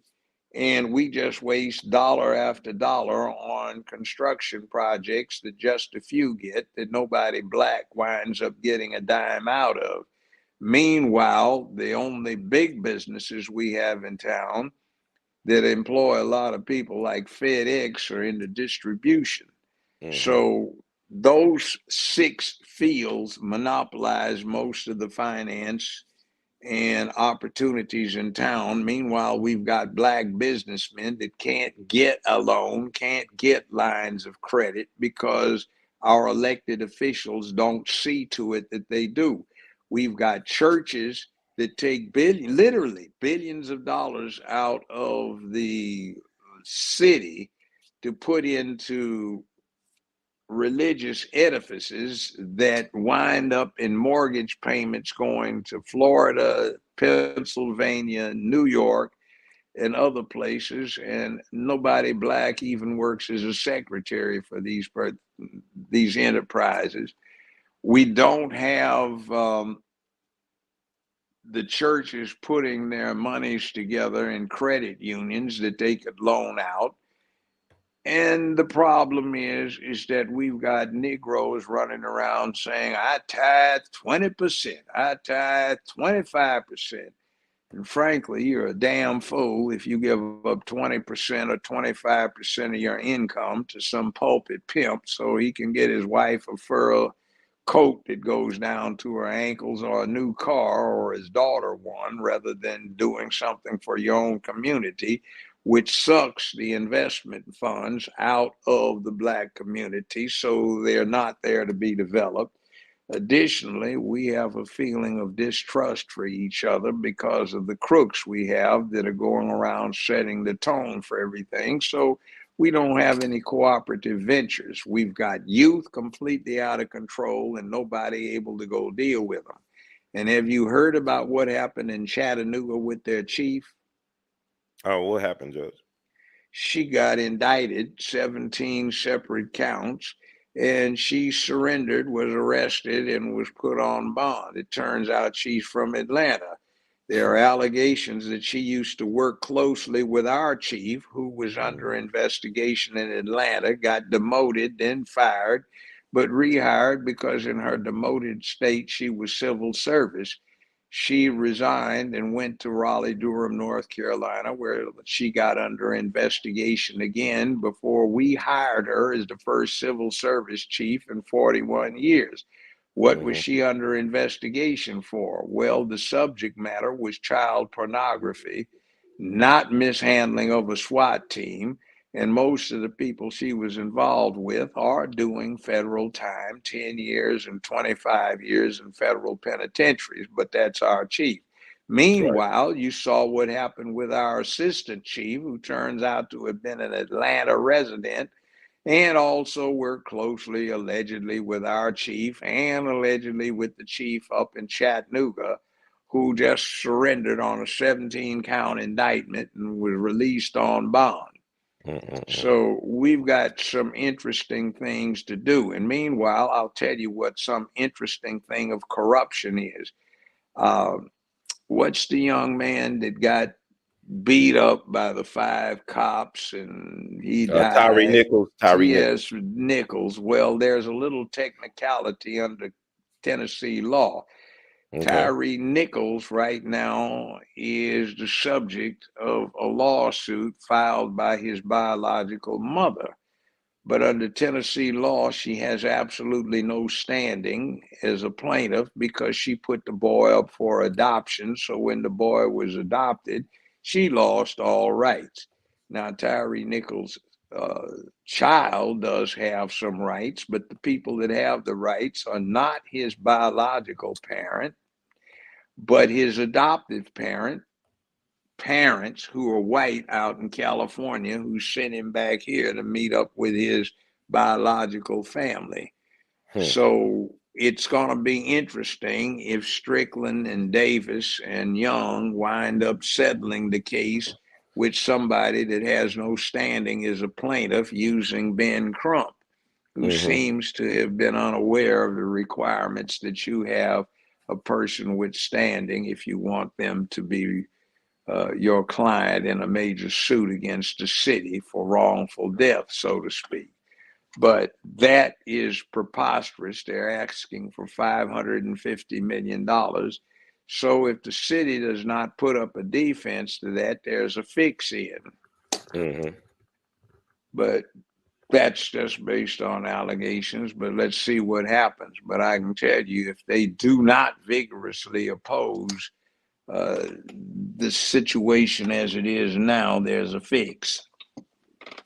Okay, well, though Donald Trump said the game is rigged, and I want to talk about the Donald Trump situation and Joe Biden, the debacle. I don't call it the debate. It was a debacle. It was a embarrassment.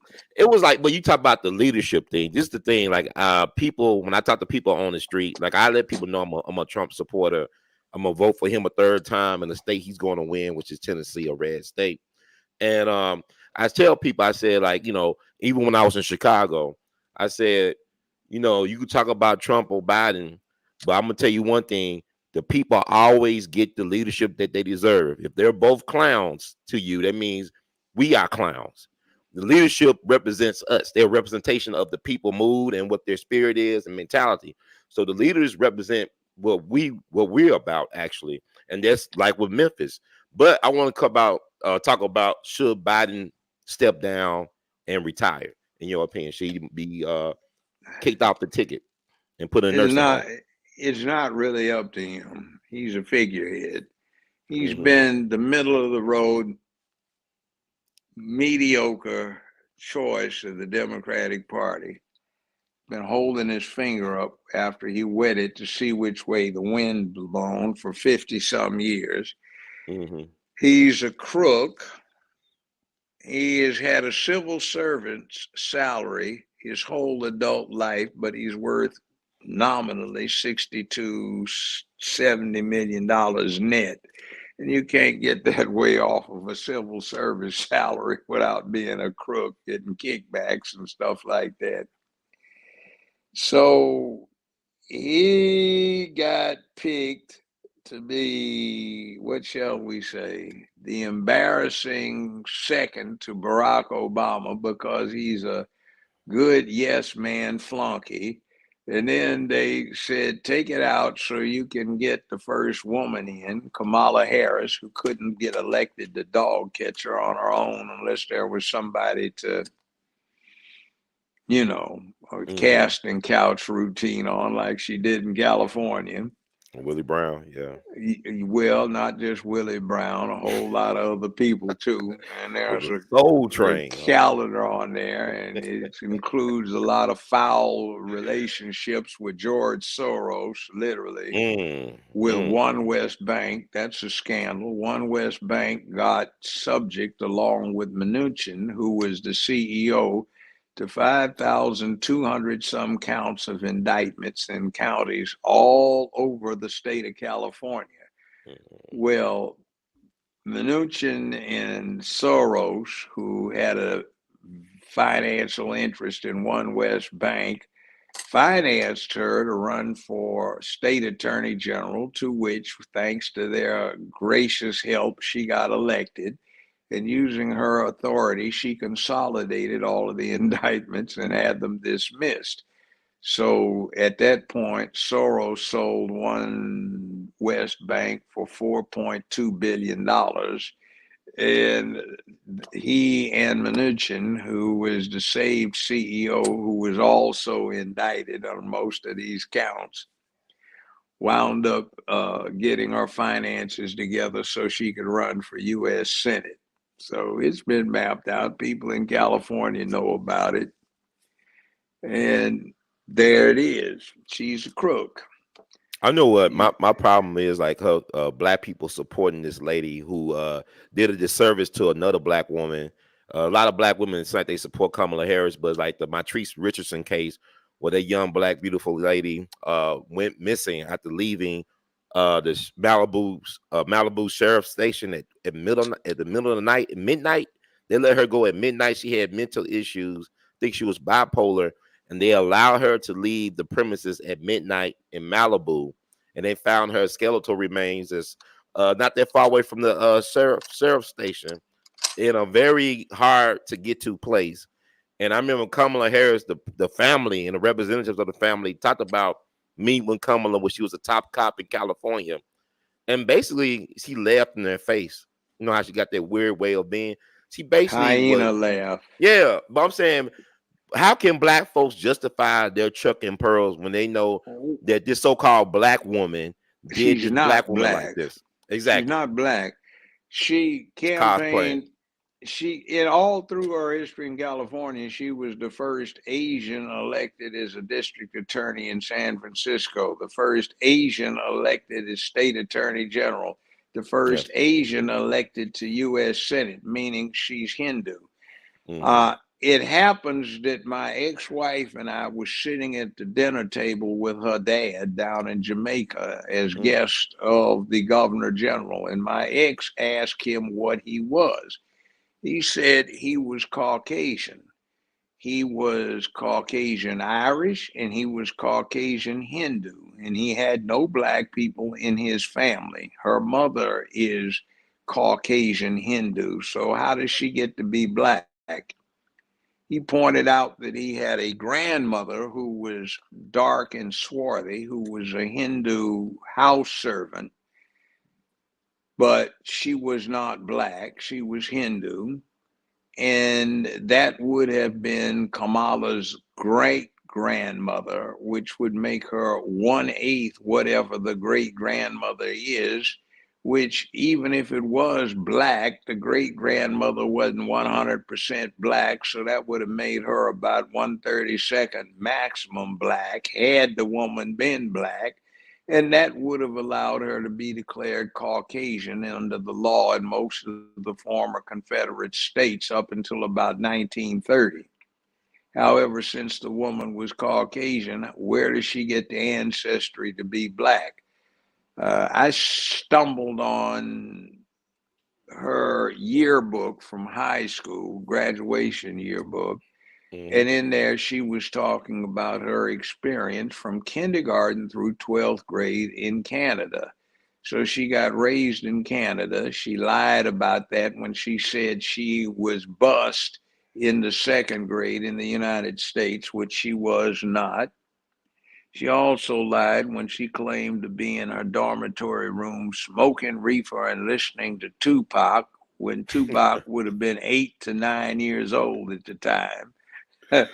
Precocious young person, but and she hackles. She's a hyena.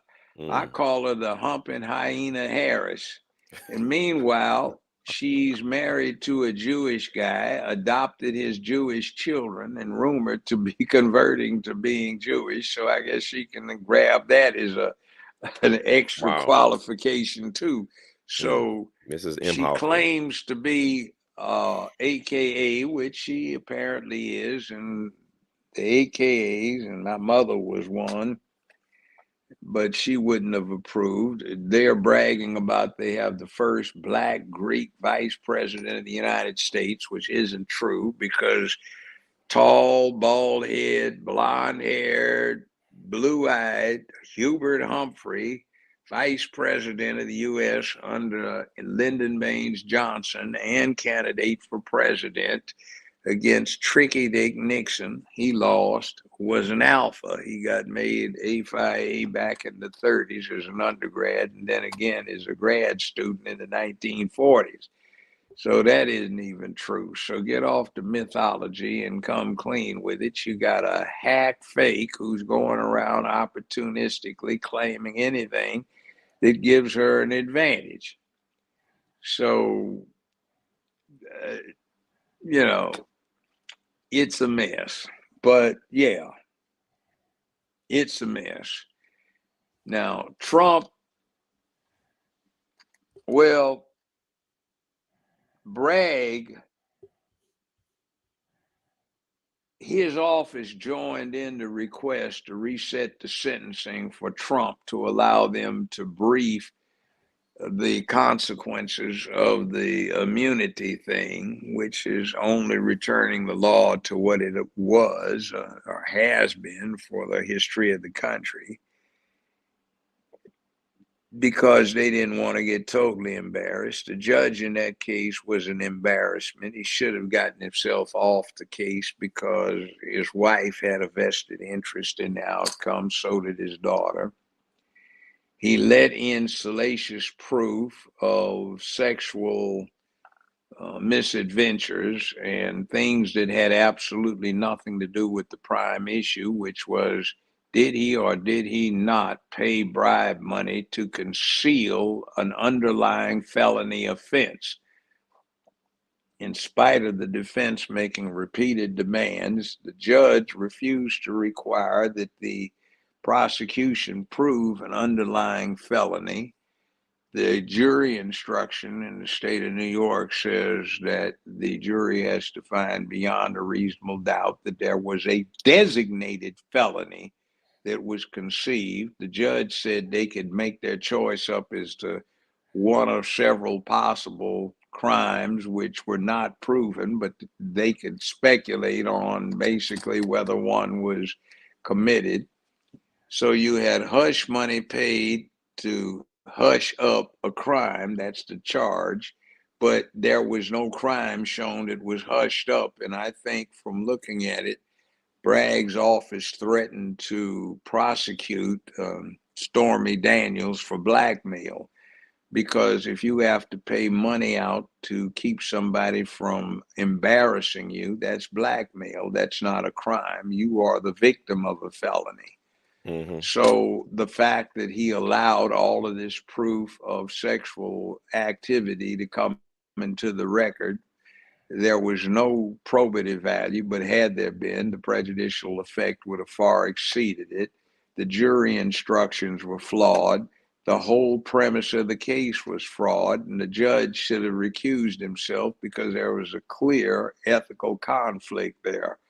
So I don't think that's going to stand on appeal any damn way. The case down in New York that's civil that Letitia James brought is absolutely ridiculous. It's like somebody saying, I'm the prosecutor. I wrote you a bad check. Joe Brown wrote Ron Hurd a bad check. Ron Hurd said, no, he didn't. I took it to his bank, cashed it, and I got my money. But he wrote you a bad check. No, I got my money. The bank says we rely on our own investigations. We got our money when it was supposed to be paid. We didn't get any harm. And then the judge jumps his pencil neck dork ass up in there and starts saying, well, Malargo was only worth $13 million in my opinion. Well, you aren't the witness, fool. It isn't up to you. And as a matter of fact, I think Florida evaluates Mar-a-Lago at $84 million. So how do you, with no proof, come in here and say it's only 13? Besides which, it doesn't make a damn bit of difference. There was no fraud carried out here. So you don't have a case. But they went forward with this.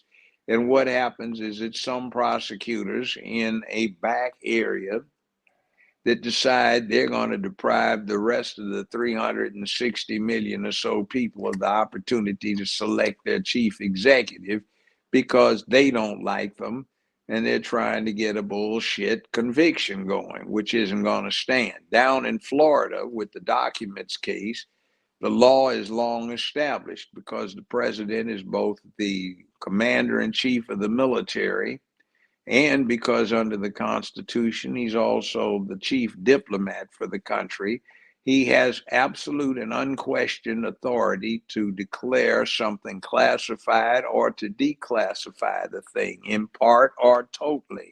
He can override his generals or any recommendation on anybody in his cabinet. And since it's a constitutional authority, Congress cannot pass a law to diminish that.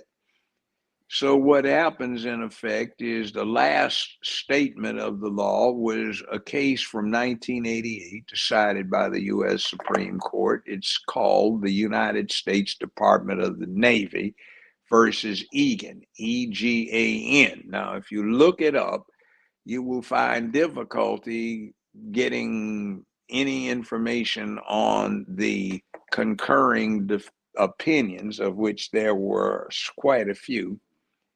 And the concurring opinions say he has an absolute authority comparable to his authority to pardon or commute federal sentences. It's unquestionable.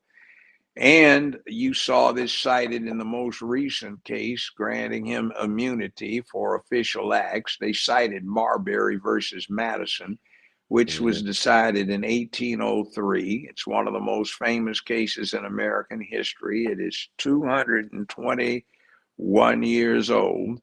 And it says if Congress passes an unconstitutional act usurping the authority of the president, he has no obligation to obey it.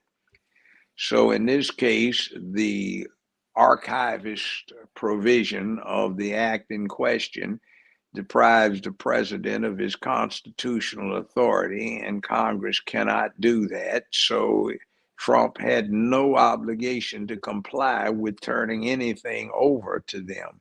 That's one of the reasons this judge just put everything on hold, which was, whoa, wait a minute. Now that I see this, somebody's got to brief this.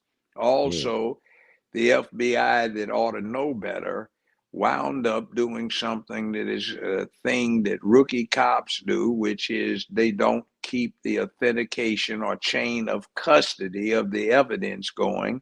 and they mix stuff up in the boxes, and they can't say who seized what, where, and when.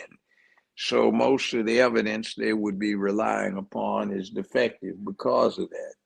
The judge knows it, the prosecution knows it. They were hoping nobody paid attention until it was too late to do anything about the election after it was ruined. So it's bogus. So that's been put on hold. The sentencing's been put on hold in Bragg's case.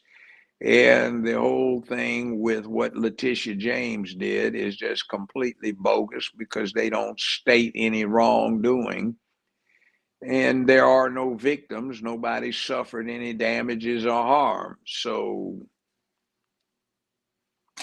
while Yeah, we whooping. I know it's interesting you say that, because even some of Trump's detractors are not biggest supporters. Like even his former Attorney General, William Barr, he had disgust on his face, like his body language. He did not agree with them going through with anything. This is the guy who would not even stand with Trump with the election, so-called the election still. He didn't side with Trump, but on this, he thought it was just overstepping boundaries. And like you said, it's like a bunch of to me, it's like a made up stuff. Like, where's the crime? And like the fact that they trying to say he's a felon, do you feel like that felony will be overturned in court in the There's appeal? no way in hell that this conviction will stand. Remember what I was saying about Dr. Cosby's conviction because of the Fifth Amendment violations? There was no way it would stand. Well, it didn't. It was a unanimous overturn of his conviction by the state Supreme Court. And the judge should have been disciplined because he had a report that was due in 60 days. He held off for almost 9 months so that Dr. Cosby would be required to spend a lot of time in jail. Now, I talked to Dr. Cosby personally on the phone, and he says they were offering him an immediate release from the penitentiary if he just went ahead and admitted he did wrong. He said he was going to stand firm. He didn't. So he stayed in extra time. The thugs in the jail protected him and demanded that everybody, including the guards, treat him with respect, and he was vindicated. Now they won't leave it alone. The feminist creeps, feminazis, they're out there trying to get back at him, and that's with the Dazzies that are trying to get him. Dazzy is D for Democrat, and then take the rest of Nazi, put it together. That's what they're doing, because what they're dealing with is terms of fascism and conditions of fascism. It's not good. I will say this, they are trying to tailor the law to the person, which is not our way. Right. And speaking of Fifth Amendment, you have a right to remain silent. Anything you say can and may be used in evidence against you, et cetera, et cetera, et cetera. What do we call those things? Miranda rights. Miranda was a low-down, wrongdoing somebody whose friends killed him. And he's not a good guy, but in criminal law, most of the people that would be in a position to have a restatement of the law that benefits everybody, they're not good people, but you don't look at what their character is. You look at the legal circumstances and apply the law. Yes, sir. So they're trying to say we have to get this boogeyman, Baba Yaga, I guess, in John Wick terms. And it doesn't make any difference. We have to bend the law to get him. But see, that's bad for the citizens because it sets negative precedents. Well, Judge, I'm also on like you talked about Hubert Humphrey. I'm just gonna bring this up right here. That's his picture with some top dog alpha people.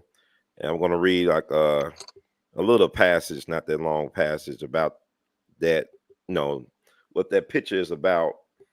Like you said, he was the first Black Greek vice president. So soul brother, whatever, blue eye brother, whatever. Okay, read brother Hubert Horatio Humphrey, who served as 38th vice president under 36th president of the United States, Lyndon Baines Johnson from 1965 to 1969.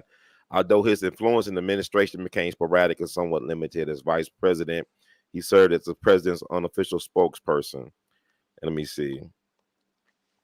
Prior to his vice presidential election, he served the United States Senate twice.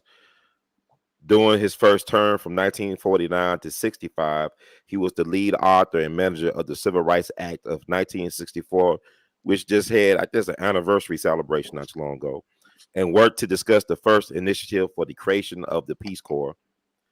Like I said, during the 59th annual convention in Chicago, Illinois on August 8th, 1965, became an honorary life member number 2. This occasion was led by the 22nd General President, Lionel H. Newsom, and Brother L. Howard Bennett, who was a longtime associate of Brother Humphrey, and who actually penned him when he was presented with his life membership.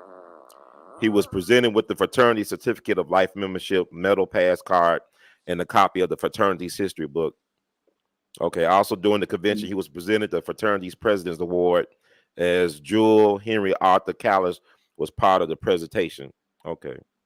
What that means is he didn't have to pay any more dues for life. That had nothing to do with his initial membership, because in those days you had to go through the wood and go through Hell Week. And you know they beat the shit out of him because he was a white guy to make sure he had. By the way, let me say something about the black frats and sororities. There were 4 sororities and 4 fraternities. I don't count the new one that they put in there, because what they were doing is not being Black Greek party organizations. That's what they were masquerading as. They were being a revolutionary organization to fight apartheid in America, aka segregation. So people died in those days 115 years ago. The Klan would get them, sheriffs would torture them, and pledging was hell because it was designed to test to see if you could withstand torture by Sheriff Bubba and wouldn't tell on your fellows who were trying to carry out a revolution. I'll give you a local example. The late attorney A.W. Willis and the late attorney and judge Russell Sugarman. They were both alphas. Ernest Withers, the photographer, and the two of them were commented when Emmett Till got killed. And I got this talking to all of the parties involved, including Emmett Till's mother personally. And they came down to Mississippi, and Withers told me that he took 6 or 8 rolls of film, didn't develop it. He gave half of them to Russell and half of them to Sugarman. To Russell Sugarman, and half of them to A.W. Willis, and they split up. And their objective was to get to Illinois, find the Walgreens, get the film developed and printed, and get the pictures to the governor of Illinois, who could demand the return of Till's body. Well, A.W. advised me that he got captured by a local sheriff and tortured for several hours, but because the torture wasn't as bad as the pledging, he was able to keep his mouth shut and then escape and meet up with Sugarman on the way to Illinois when they got the film developed, and the governor saw the stuff and he ordered Till's body returned to Illinois, and the rest is history. One other thing too that's not mentioned in the recitations of the history was several cars got shot or burned up, and quite a few people got wounded because they were desperate to keep this information from getting out of Mississippi. So that's what frats did. Another one, 1919, there was a big riot for 5 days in Washington, D.C. Some people decided they were going to do something about all of the colored in D.C., and Woodrow Wilson had just signed a couple of years before, an executive order officially segregating Washington, D.C. So when the black folk got attacked, there just happened to be a conference of black veterans in D.C. So black Pullman car porters and some black fraternity members, along with some black sorority sisters and some sisters of the Eastern Star, and also some Masons, acquired firearms in Baltimore and smuggled them back into D.C. And the black soldiers got on the roofs of the tenements that some racists were trying to burn down, and they started picking off the people that were trying to lynch black folk. And out of the 123 areas that got attacked in this 2 or 3 year period, which included Tulsa, Oklahoma, this was one where there were more white people that died than there were black people, thanks to the black soldiers hooking up with the black frats and black Masons. So that's how it rolls. But you see, they never mention that now. That's lore that you won't find in Google. And also, that's what started the Red Summer. That victory for black people started the Red Summer, because what you didn't mention was those people that were trying to lynch black people were U.S. military. Those white military folks that was going out this hunting white people down.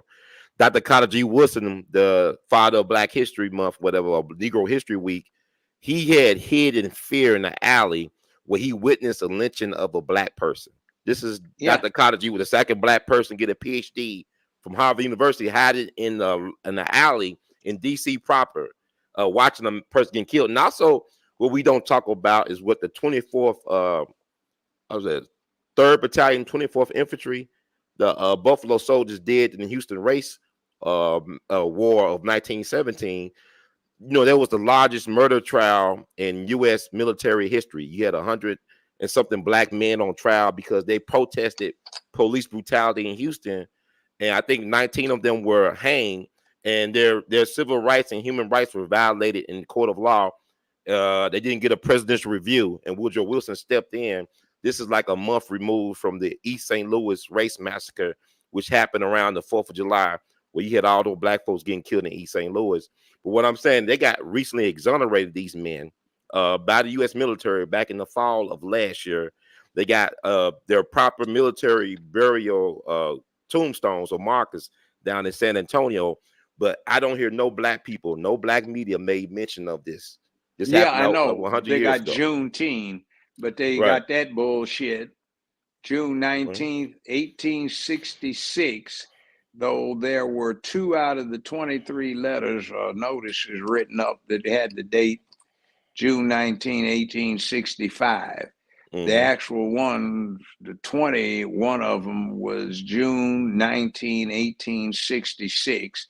And what it was is a detachment of cavalry from Memphis and Jackson, Tennessee, black, had gone down there at General Grierson's orders and advised the Negroes in Texas that they were free. The Civil War was over, but they wouldn't believe them. And a U.S. naval vessel docked at Galveston Harbor in June, I think it's 1866. The captain noticed that Negroes were being beaten and whipped on the docks. He sent his first lieutenant down there to find out what the devil was going on. Came back, said, Captain, they think they're still slaves. So he had 23 documents drawn up by his secretary that he had some taken to printing presses where they printed up notices so that the Negroes would be advised that they were now free, had been free for some times, and they were no longer slaves. And these same Negroes wouldn't believe their own fellows in uniform who came from Tennessee, Jackson and Memphis. In May 1865, they rode down there to tell the Texas Negroes that they were now free people. But I find that embarrassing. But this thing about us standing up against these particular things, Also, why doesn't somebody talk about Milliken's Bend, where the black folk held back the Johnny Rebs after the white soldiers ran? Why don't you do something about what happened down there? Your mother gets on this all the time. The Down Fort here Pillow at Massacre. Fort Pillow massacre bit. So why is nothing said about that? And you take the embarrassing incident that you let white folk impose on you, where you say you should celebrate because your retarded asses were 3-some years, 2 years, or a year late finding out that you were free. So, I don't buy into that Juneteenth stuff for that reason. Well, the thing interesting is the Washington Post did a great article that I try to share every year from 3 years ago about how a lot of black folks they didn't end slavery in Texas. Juneteenth did not end slavery in Texas. Matter of fact, you had folks as late as 1903 going to the post office saying, "Are we free?" I heard a rumor that we were free. You had Texas slave owners slaughter a lot of their slaves before they even let them free, and a lot of them ran down into South America, into Brazil, where their descendants still live to this day. They was able to take over the cotton industry in a certain part of Brazil, and their relatives celebrate them coming to South America, to Brazil from the South.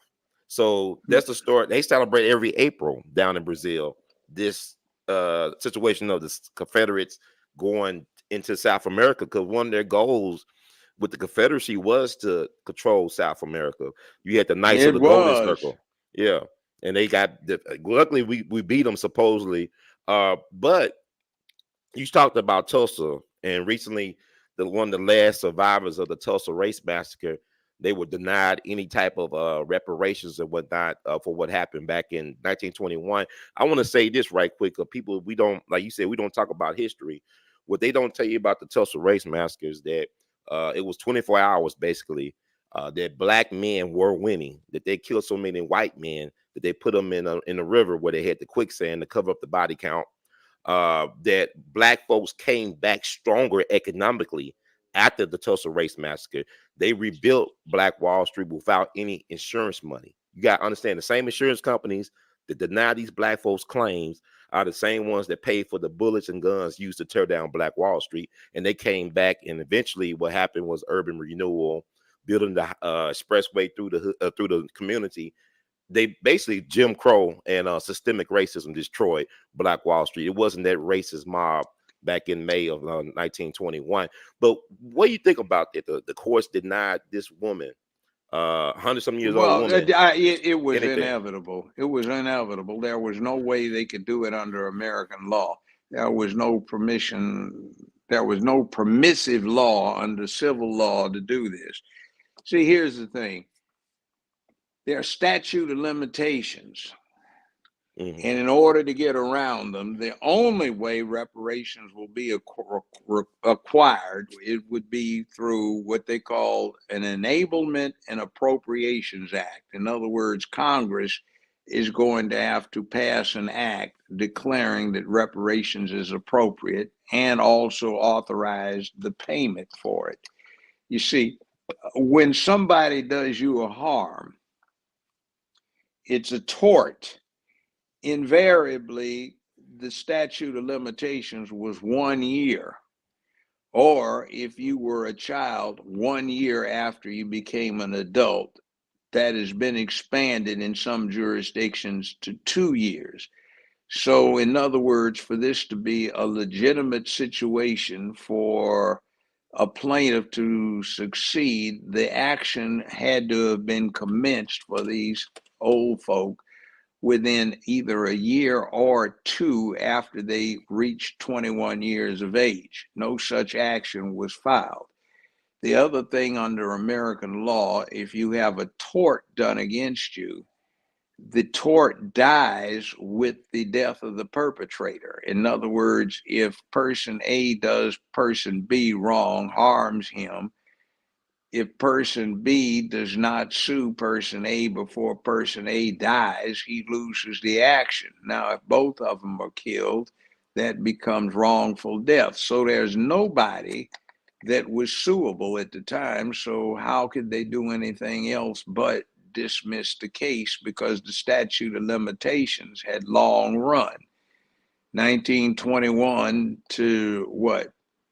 2024 is a long time. That's 103 years almost, or maybe it was filed earlier, Well, but that's almost a century. You can't wait a century to file a law action. It's not going to wash. but they didn't wait a century. They've been doing this because Johnny Cochran was helping with that case, and he died. Unfortunately, you had that. Yeah. I've been knowing about Black Wall Street since the early 2000s. I mean, a lot of people they wait for Netflix and these white media to tell them about. I knew about Emmett Till when I was a kid in the elementary school. I just went to his grave outside of Chicago on Sunday. It was very wow.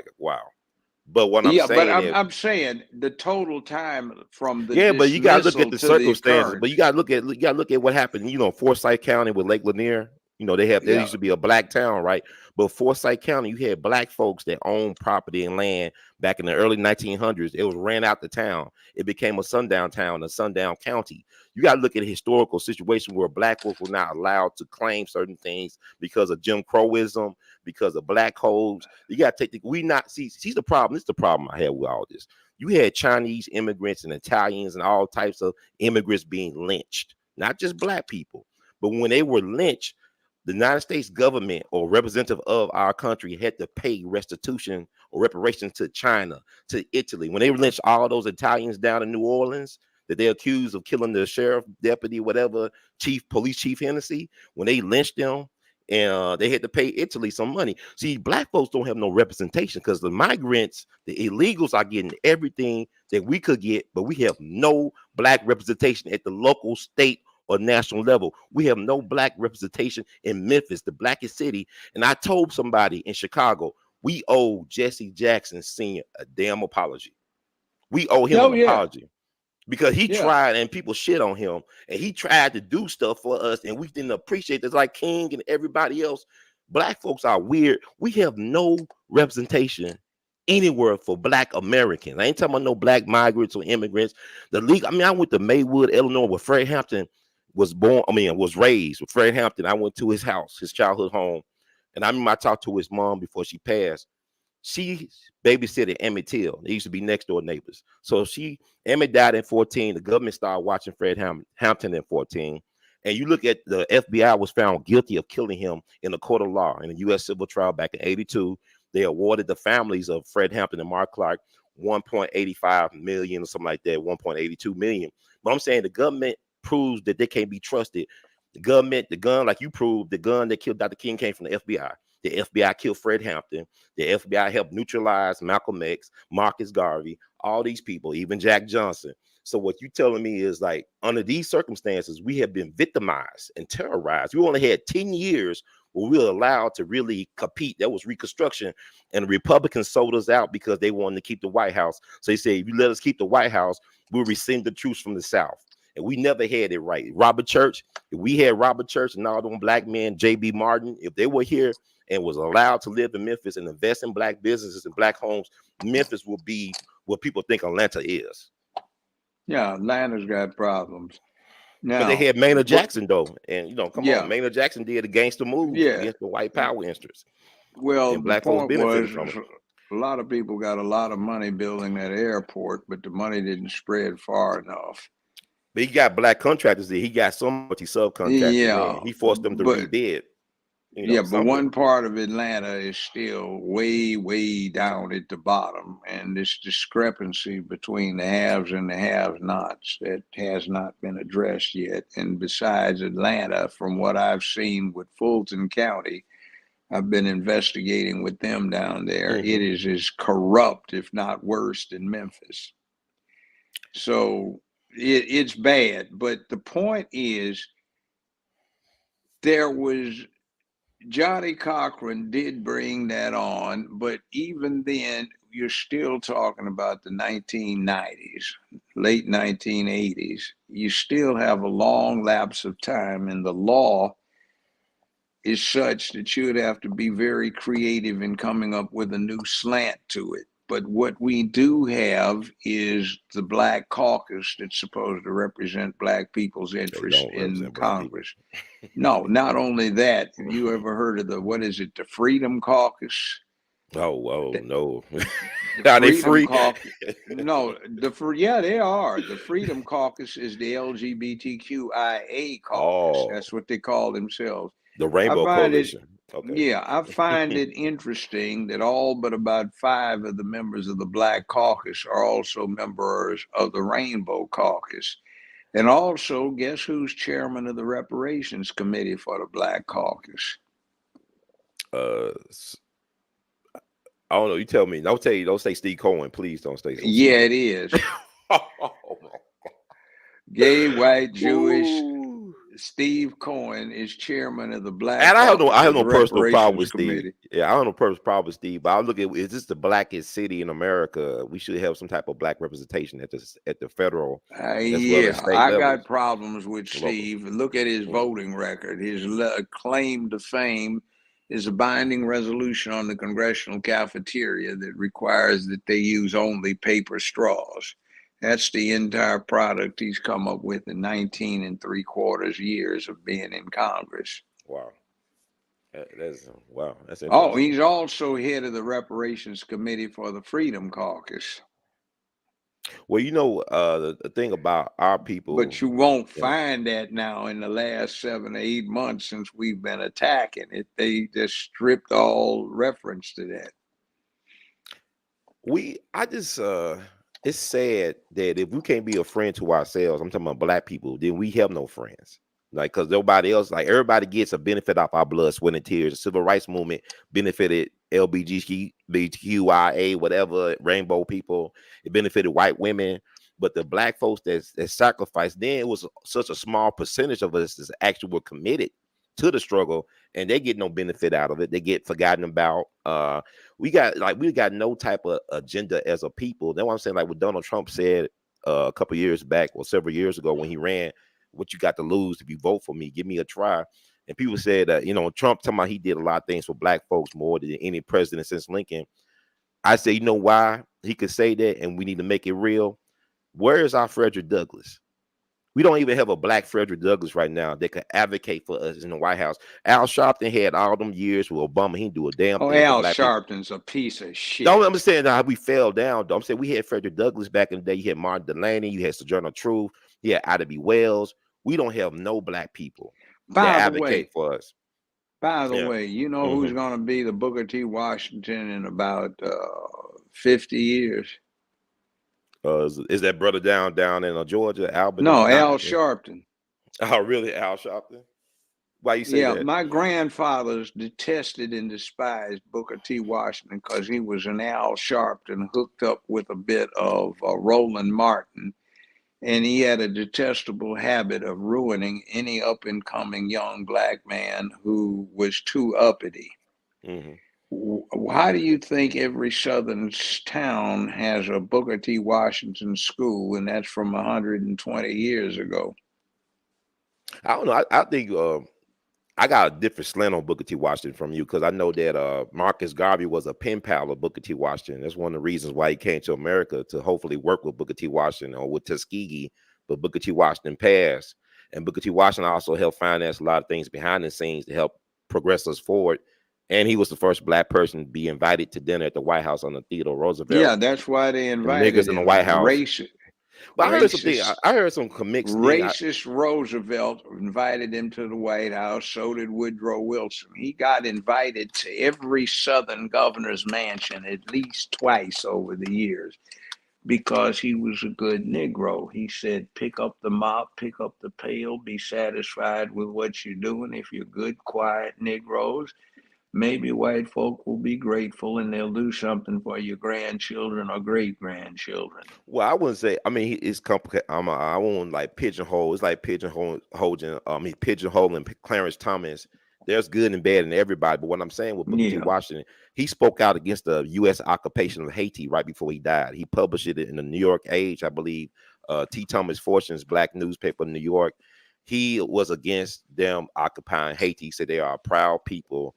United States doing business in Haiti. Then a couple weeks later, he died under questionable circumstances. Now, I did get a New York Times article from back in the day that said accused Booker T. Washington of being a peeping Tom.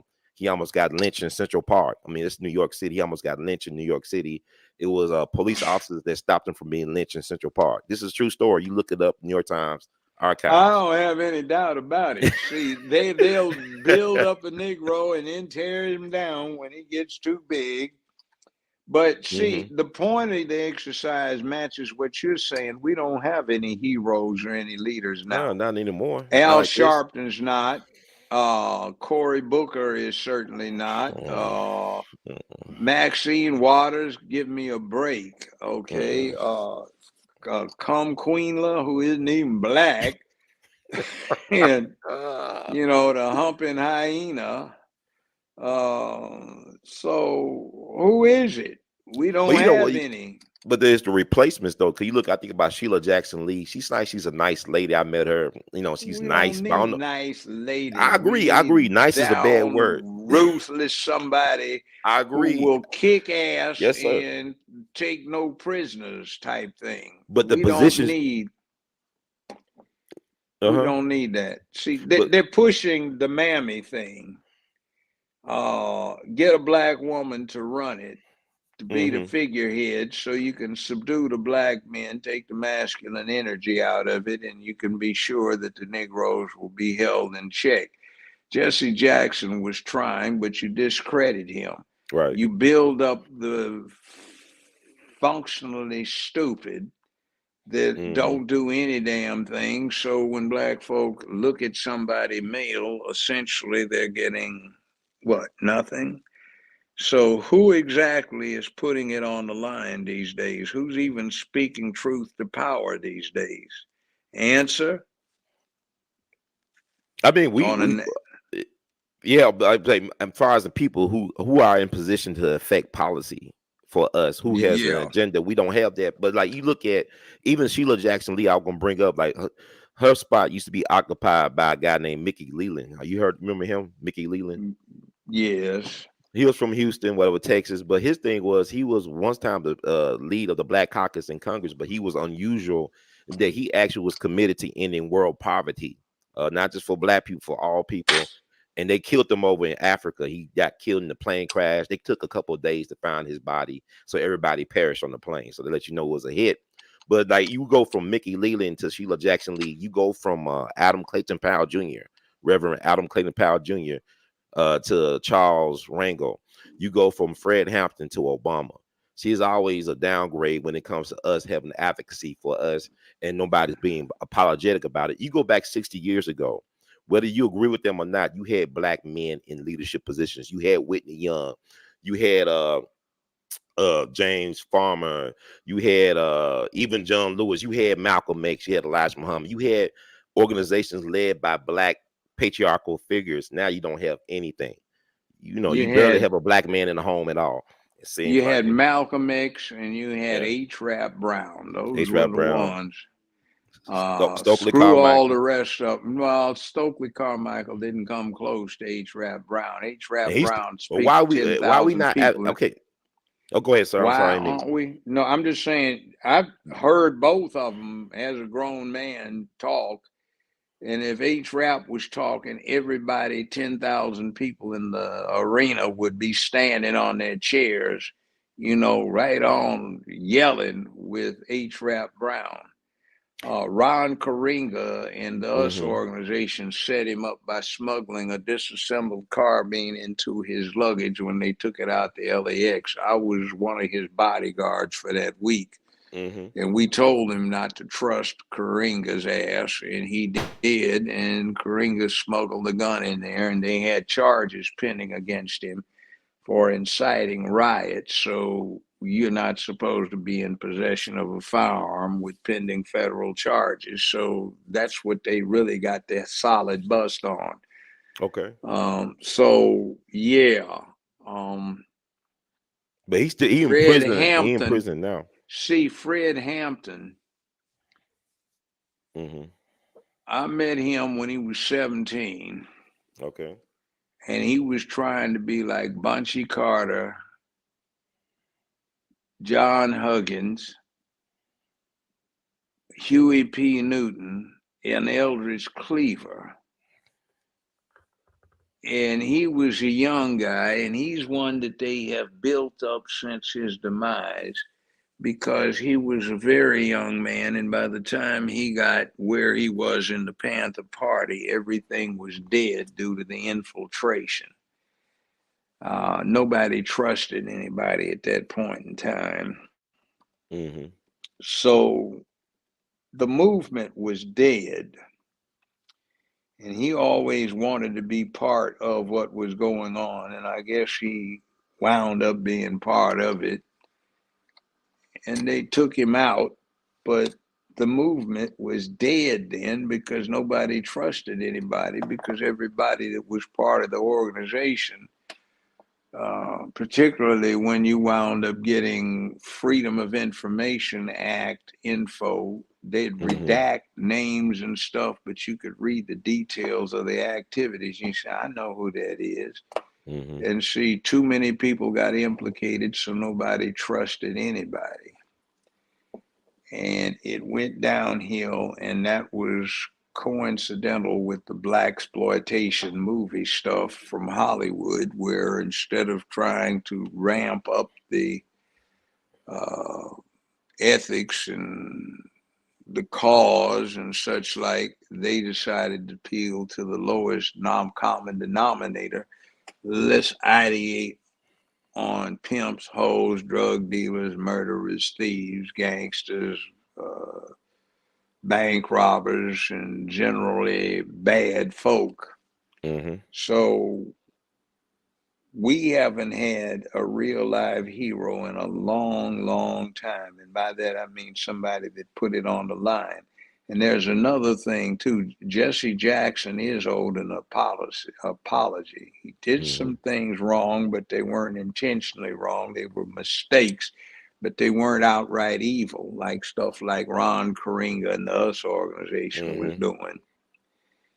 They weren't like some other folk, including a certain local preacher that really has the approbation that's put on Jackson ought to be on him. Someone Billy Cow. Billy Cow. Yes. Yeah. Right, yeah. Reverend Billy Cow. You remember the final call? You remember the Southern Christian Leadership Conference had their national conference here back in 2003. That was the same year that the final call came out with trying to say that I guess Jesse and Billy Cows were like agents or informants, whatever. They retracted the story. I think the editor of the final call at the time stepped down. But Steve Coakley was in town. The King family was in town. Dr. William Pepper was in town at that conference, and I actually saw like some footage of that conference on YouTube about a couple of years back. I thought it was interesting. People talking about the government and who was involved, but you mentioned Fred Hampton and Bunchy Carter and John Huggins. What I find interesting is that Bunchy Carter and John Huggins were taken out of here January 1969. They got Fred Hampton. I was there. Yeah, I know we talked about it. Yeah. But Fred Hampton was killed in December of 69 along with Mark Clark. So you got, you can't help but have. But what people don't understand about the Fred Hampton thing, I think the movie don't really make it a point. He was just 21, and he wasn't even in charge of the chapter for a year because Bob Brown, who was former SNCC, founded the chapter, and he left and he went back out to the West Coast. But I'm saying he wasn't even like the chairman for a whole year in Illinois before they took him out of here. 21 years old, you don't have the presence that you need to run that. I don't know. He had I'm saying no. I'm talking about for him. He was different now. Yeah, but because even the white folks in Chicago said they knew who to take out. I met him when he was 17. Yeah, but he was 4 years later. No, yeah, but he would have been at 25, 26. That's why he took him out. Well, probably, but he left himself open for some things. It's just stuff you have to learn. It's like you are a rookie at that point. You just became a man, and you need a little bit of practice at being one. No aspersions against him. Yeah, of course. But like Bunchy Carter, she had been chairman of the Slauson's gang in L.A. He did some prison time. He was functionally illiterate when he went in. Okay. He taught himself using the same methods that Malcolm did by memorizing basically the dictionary, and he became a pretty good writer, which brought him to my attention along with another brother named Cliff Stewart. You may have met him. Yeah. Well, I know you And talk about him a lot. He's a legend. we recruited him to UCLA under a high potential special admissions program. And also John Huggins, who came back from the East Coast. His father was a janitor for several of the white fraternities in the Yale area, but John was brilliant, and I recruited Geronimo Pratt, who had just gotten out of the Army. He was a sergeant, Green Beret, and he had done 3 tours in the NAM, and quite frankly, he was a dangerous man because he had actually been killing with official sanction, and he liked it. So he became the sergeant at arms, so to speak, which had a salutary effect on discipline, and he was close to 30, like I said, 3 tours in the NAM. So Fred Hampton was a very astute young man, but he was still a young man, and he had the potential, but the movement was dying. Nobody could trust anybody. Shermont Banks had been the chairman of the Southern California Panther Party. He was a student at Cal State LA. And I knew him pretty well. He wound up just said, man, I got to bail on this. This is it's going nowhere. And there's a lot of foolishness that was going on too. But it is what it is. So people have to learn. Unfortunately, just as we had learned a few very necessary steps, the alphabet agencies and a lot of pimps, hoes, and hustlers and such like started making it entirely too dangerous because you couldn't trust anybody. You didn't know who was legit and who was not. There's a book I've got around here that you can get on Amazon for $1,650 new. It's paperback. It's called The Glass House Tapes. There's a 1 and a 2. The person that wrote it, I knew him, and we thought he was a medic who had just gotten back from the NAM, and he was always helping everybody out in the movement because there were injuries. That was the nature of the game, and he always took care of them. So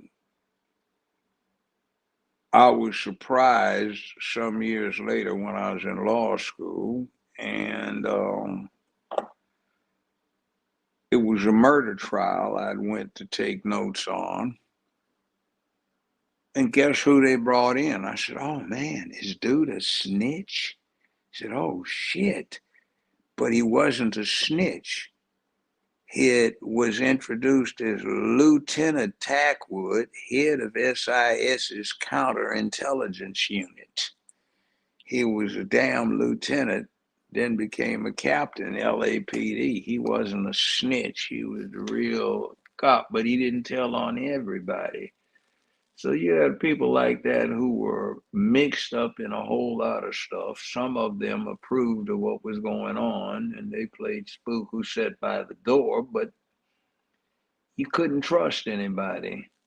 And this stuff about we got to all be together now, that's shit, because there's some people you don't need to be together with because they cannot be trusted.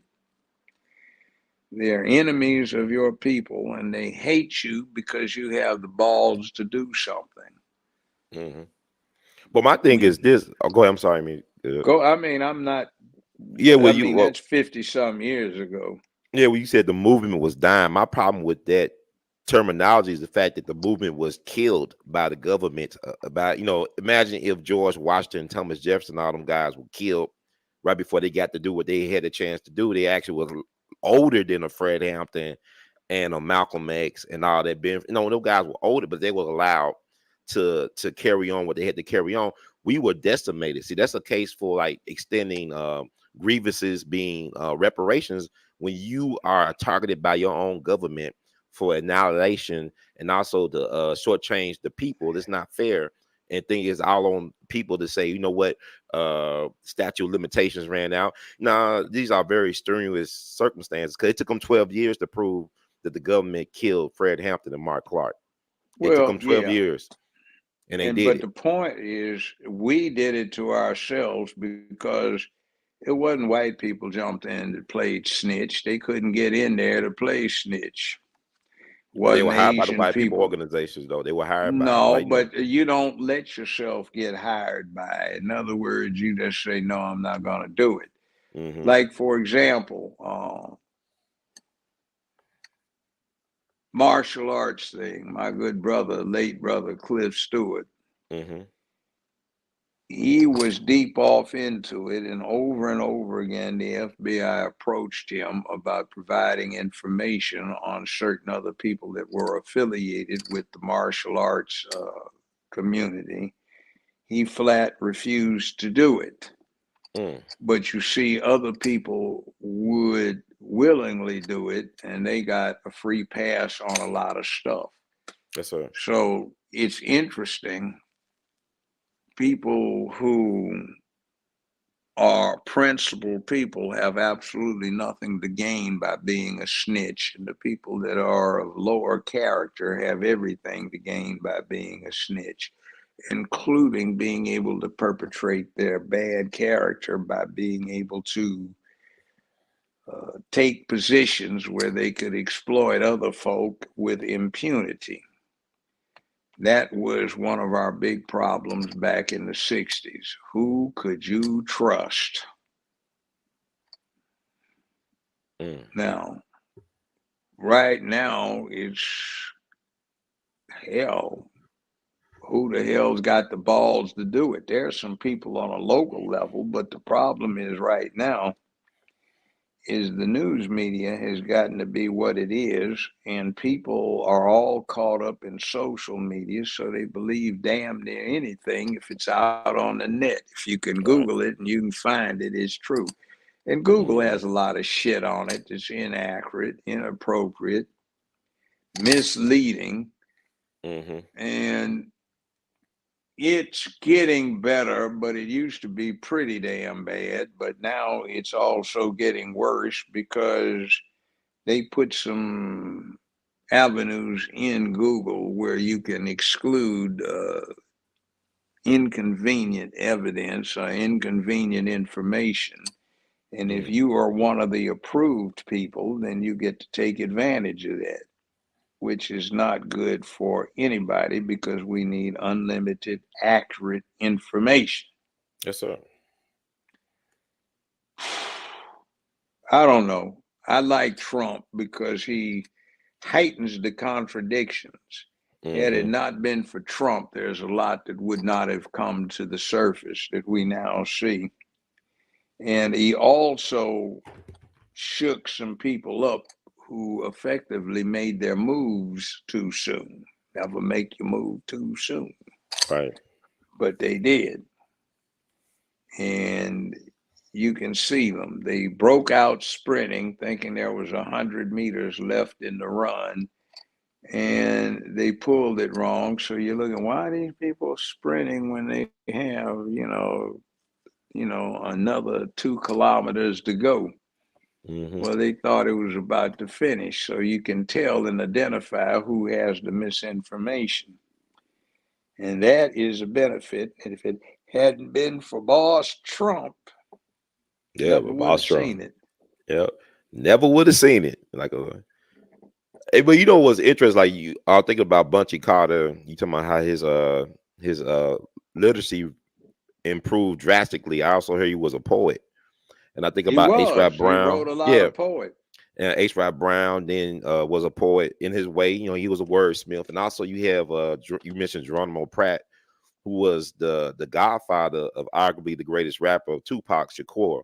I always tell people that the revolutionaries of yesteryear are the rappers of today, and that's COINTELPRO. When you take the revolutionaries and make them to weapons of mass destructions and destruction and distraction for the people. Like Fred Hampton, what he was doing in Chicago, he was trying to unite the gangs. Jeff Fort, Black Peak, Stone Nation, the Young Lords, Young Patriot Society, whatever, Students Democratic Society.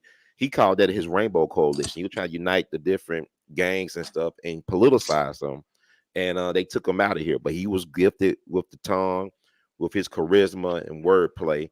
So they knew who to get, who to target in terms of the great communicators. But also with the government, you had a situation where the FBI was sending these Black Panther kill the pig coloring books to white addresses, white family addresses. So you had the government that was writing poison pen letters between, talking about that Jeff Fort should watch his back with Fred Hampton. He's trying to take you out. Or they'll tell Fred Hampton, hey, you know, Jeff Fort, they got a hit on you.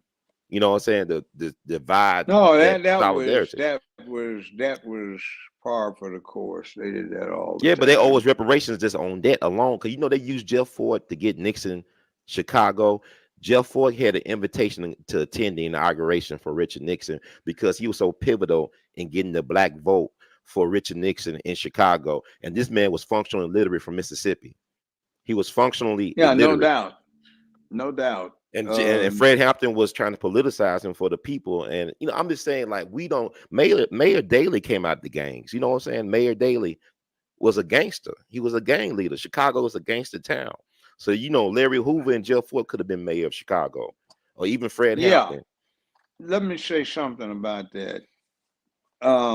Panther Party on the West Coast was hooked up with the former Slauson's gang. All of the LA gangs disappeared after the 65 uprising. Nobody was mad anymore. Mm-hmm. And they'd shown power. But there is an interesting thing. The mafia, some of the traditional gangsters, mm-hmm. they acted really as an alternative government to the legal government. And they had a lot of support amongst the common people because some old lady is having a problem getting her late husband's pension. They mm-hmm. took care of it. Some woman got slapped around and abused. They took care of it. Everybody got their checks without some clown trying to steal them. They took care of those things. Right. So they had a utility for the people. And what wound up happening is what we have now is the gangs that we deal with, they're not dealing with the interest of the people. They're just sort of parasites on the community. They're cannibals and they eat the community up. There is a big difference. What these old-time gangs did was they were effectively middle-aged, feudal organizations that worked just like ancient feudalism did. Mm-hmm. There is a certain restaurant I've told you about in Brooklyn. If you mm-hmm. go there, it's obvious that the mafia runs it. They tell you that. It's in a seedy, rundown area, but nobody locks their cars, and little old ladies wear ankle-length fur coats and real bling, mm-hmm. and nobody messes with them because they don't allow criminality to interfere with business, and they want a safe environment for the women and children. You mm-hmm. see cops in there, you see black folk in there, and they have a Knights of Columbus pin mm-hmm. on their lapels, black and white, and they work by having friends. You remember that part in The Godfather played by Brando where people thought if they got help, he was going to require that they do something criminal, and all he said is just do the best your skills can have. You know, I don't want you to do anything you wouldn't do. Mm-hmm. And see, they find that out, so there's an advantage to having them around because their communities are essentially safe for ordinary people. What the soldiers do with each other is something else again, but the ordinary people are essentially safe, which is not what happens with our thug gangs down in the hood. Yeah. That is the difference. I used to bring in some made men from the mafia.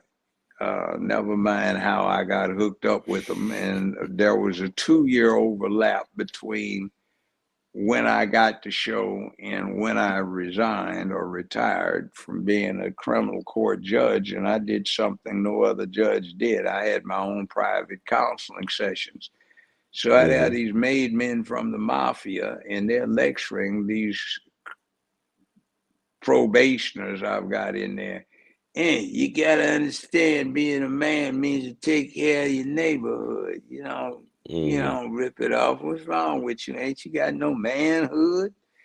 So, hey, are you a made man? What the hell you think? But you know what? I'm gonna tell your dumb ass to come up here and fuck with me, and I'll show you what time it is.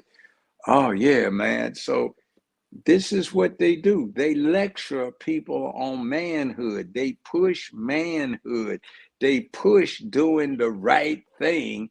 Say, we do criminalities, but that's with us. It's a business. But for the people, we give them law and order.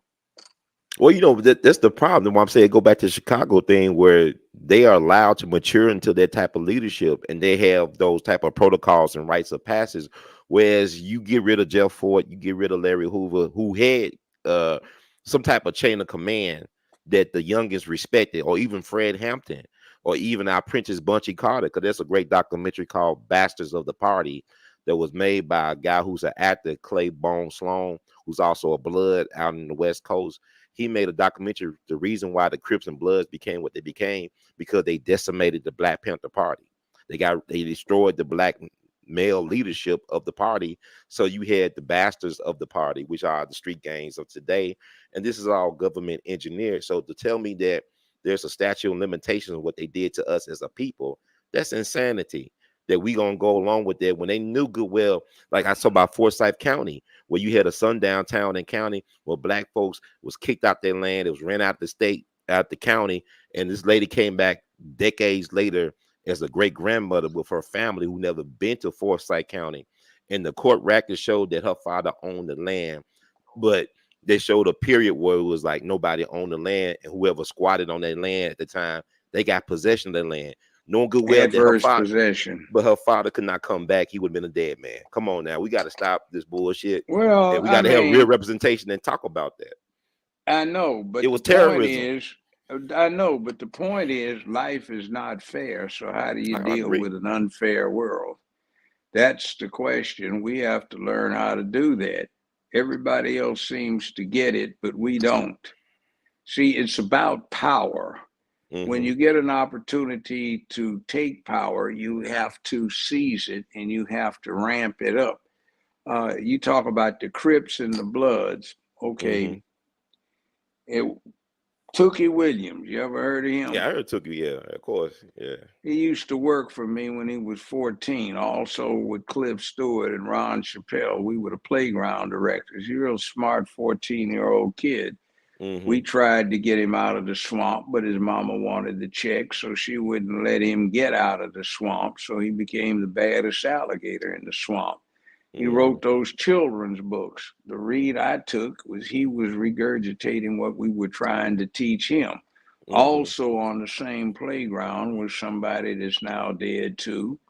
We know him as the singer Barry White. The three of us I just named, we knew him as a skinny little 12-year-old kid who wanted to be a volunteer playground director. So we let him. He was going into the 7th grade. Nice kid. So you can do all kinds of things when you have proper masculine leadership in an area. So Tookie always had character. He would always see to it that women and children got protected because we taught him that.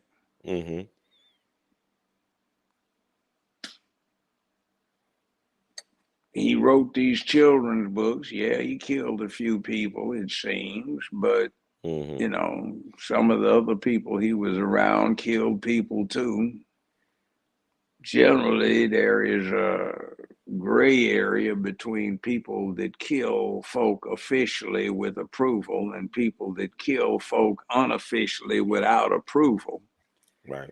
There's a lot to be said for both of them in terms of having the same kind of characteristics, but one of them is doing it for a bigger cause and the other one's doing it for a more limited cause. And then there are the psychopaths, and I've met a few of those who, let me say this, killing somebody for an average human is a difficult thing, but it gets easier. For some people, it gets too easy.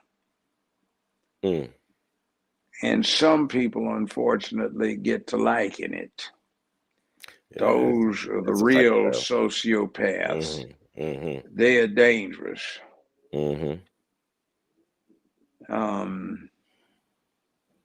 But, you know, you have to really meet somebody like that. And then the other thing is, at one point, when we had these wars that all of these grown people had been in, Korea, World War II, World War I, a whole lot of people had killed somebody or at least thought they had. So your average good dad, your good boss, loyal worker, good friend was a killer.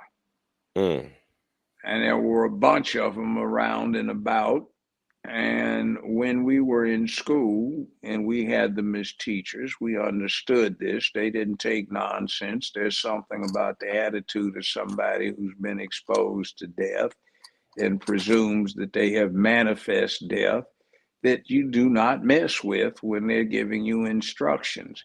Shine your shoes, have creases in your pants. Your pants are supposed to be clean. Your shirt's supposed to be clean, ironed and tucked in your pants. Your hair is cut. And you're supposed to be neat and respectful, because this person who's making this demand of you is not somebody to mess with, because you're firmly convinced that he will kill you. And he might even be your school teacher. So you hear them talking and you find out this guy, even if he was black, he was at the Ardennes, the Battle of the Bulge, 1944-45, and his Red Ball Express trucks got shot up, so he got given a rifle and put in a trench. And he's not somebody to mess with when he's telling you that you are going to do something. There is this presence. So it's not always bad, and it's certainly not always good either. It depends on the person. But there is a whole range of things that human males will do.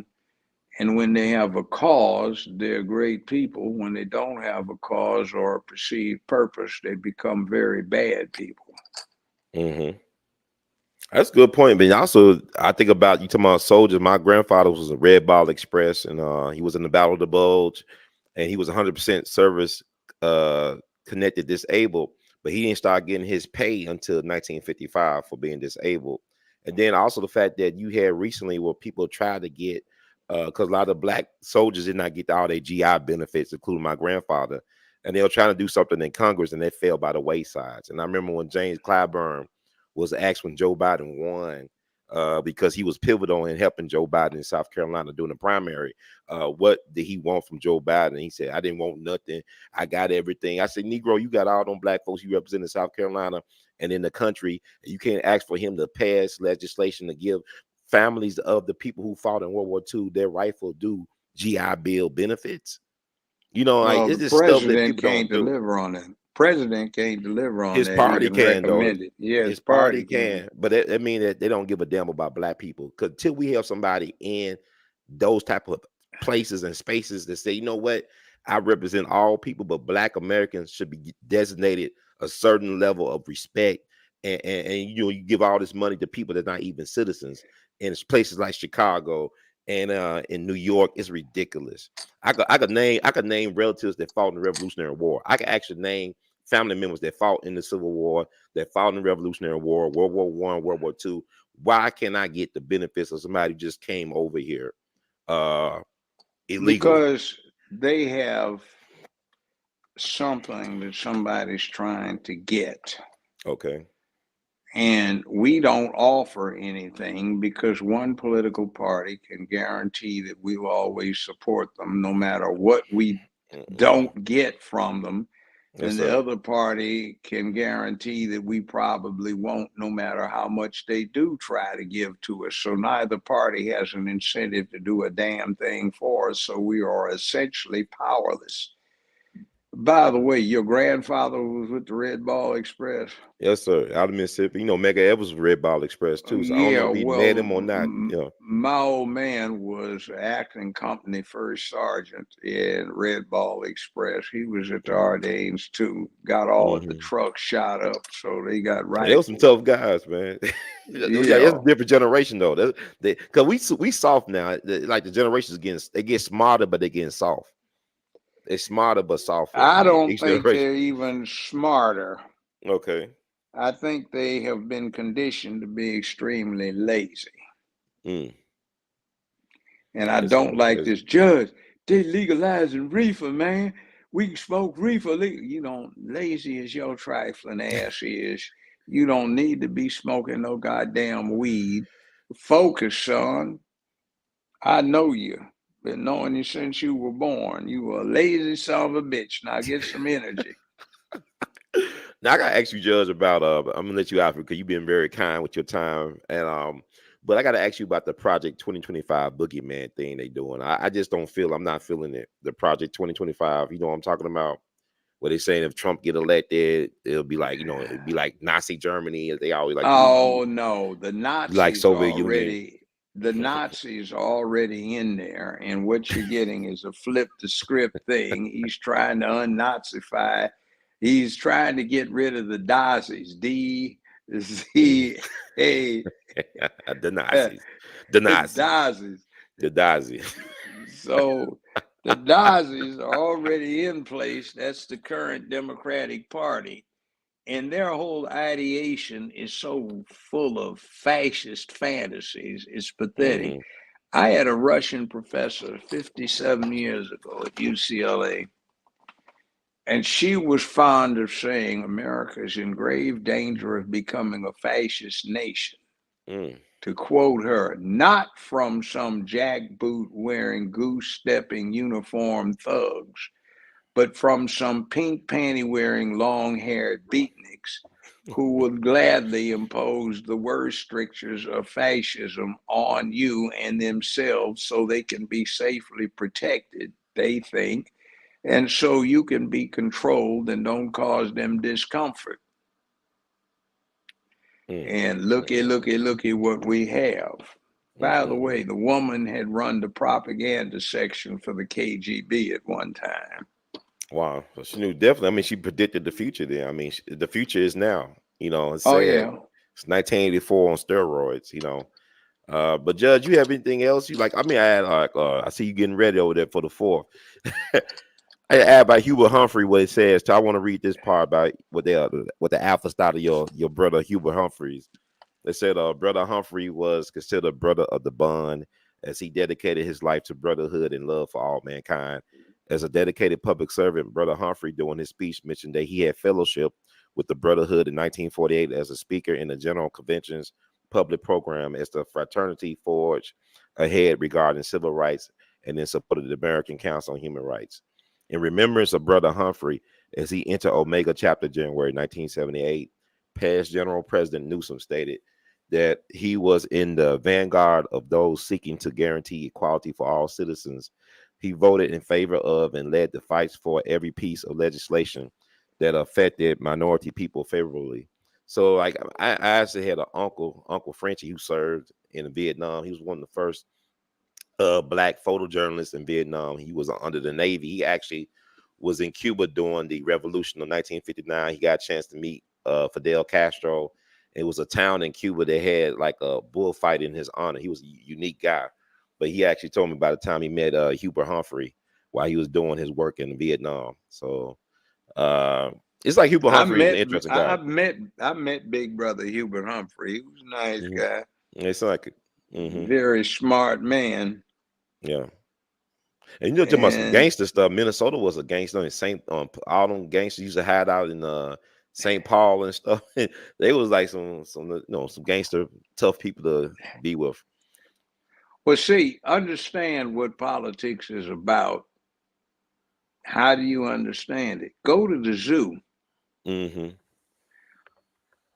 take a lunch, go 2 or 3 times during a week for a couple of weeks, and watch the baboons and watch the chimps, and you can see them playing politics. It'll dawn on you what you're looking at. Damn, that one is, he just worked out a deal with this one over here so they can deal with that one over there. Damn. And when it dawns on you, shit. See, you know what politics is about?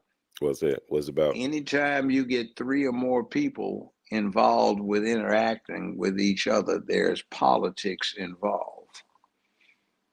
One-on-one, there's no politics. It's just who gets the upper hand, who has the best point, who can prevail. But when you get 3 people, you can set up an alliance of 2 versus 1. So that's when politics comes into play. That's Anytime you get 3 primates or more interacting, you have politics, whether they're chimps or humans.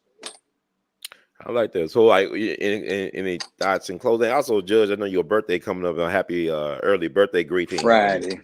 Yeah, you're a national treasure, though. Just like you know what I'm saying. Like, it's a blessing that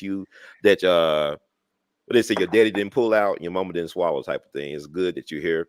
You did a lot of good and greatness for the people. So how you gonna bring in your birthday, man? How you gonna celebrate? I have no idea, but this stuff here, I am selling barbecue sauce, and it is pretty damn good. You can either go to the website, Judge Joe Brown Barbecue, that's jjbbbq.com, and order it, or you can go to Amazon. And if you've got Amazon Prime, the shipment is free and you get it within 2 days.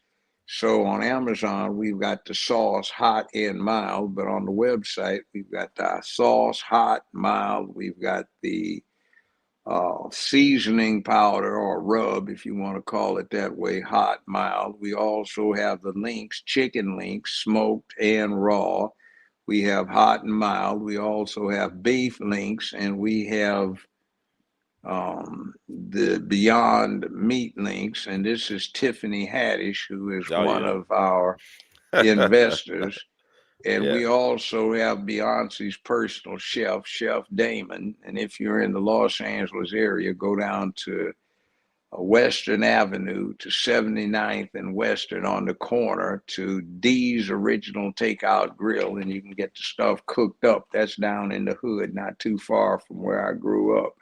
But anyway, it's good stuff. You'll like it. Everybody that's tried it likes it.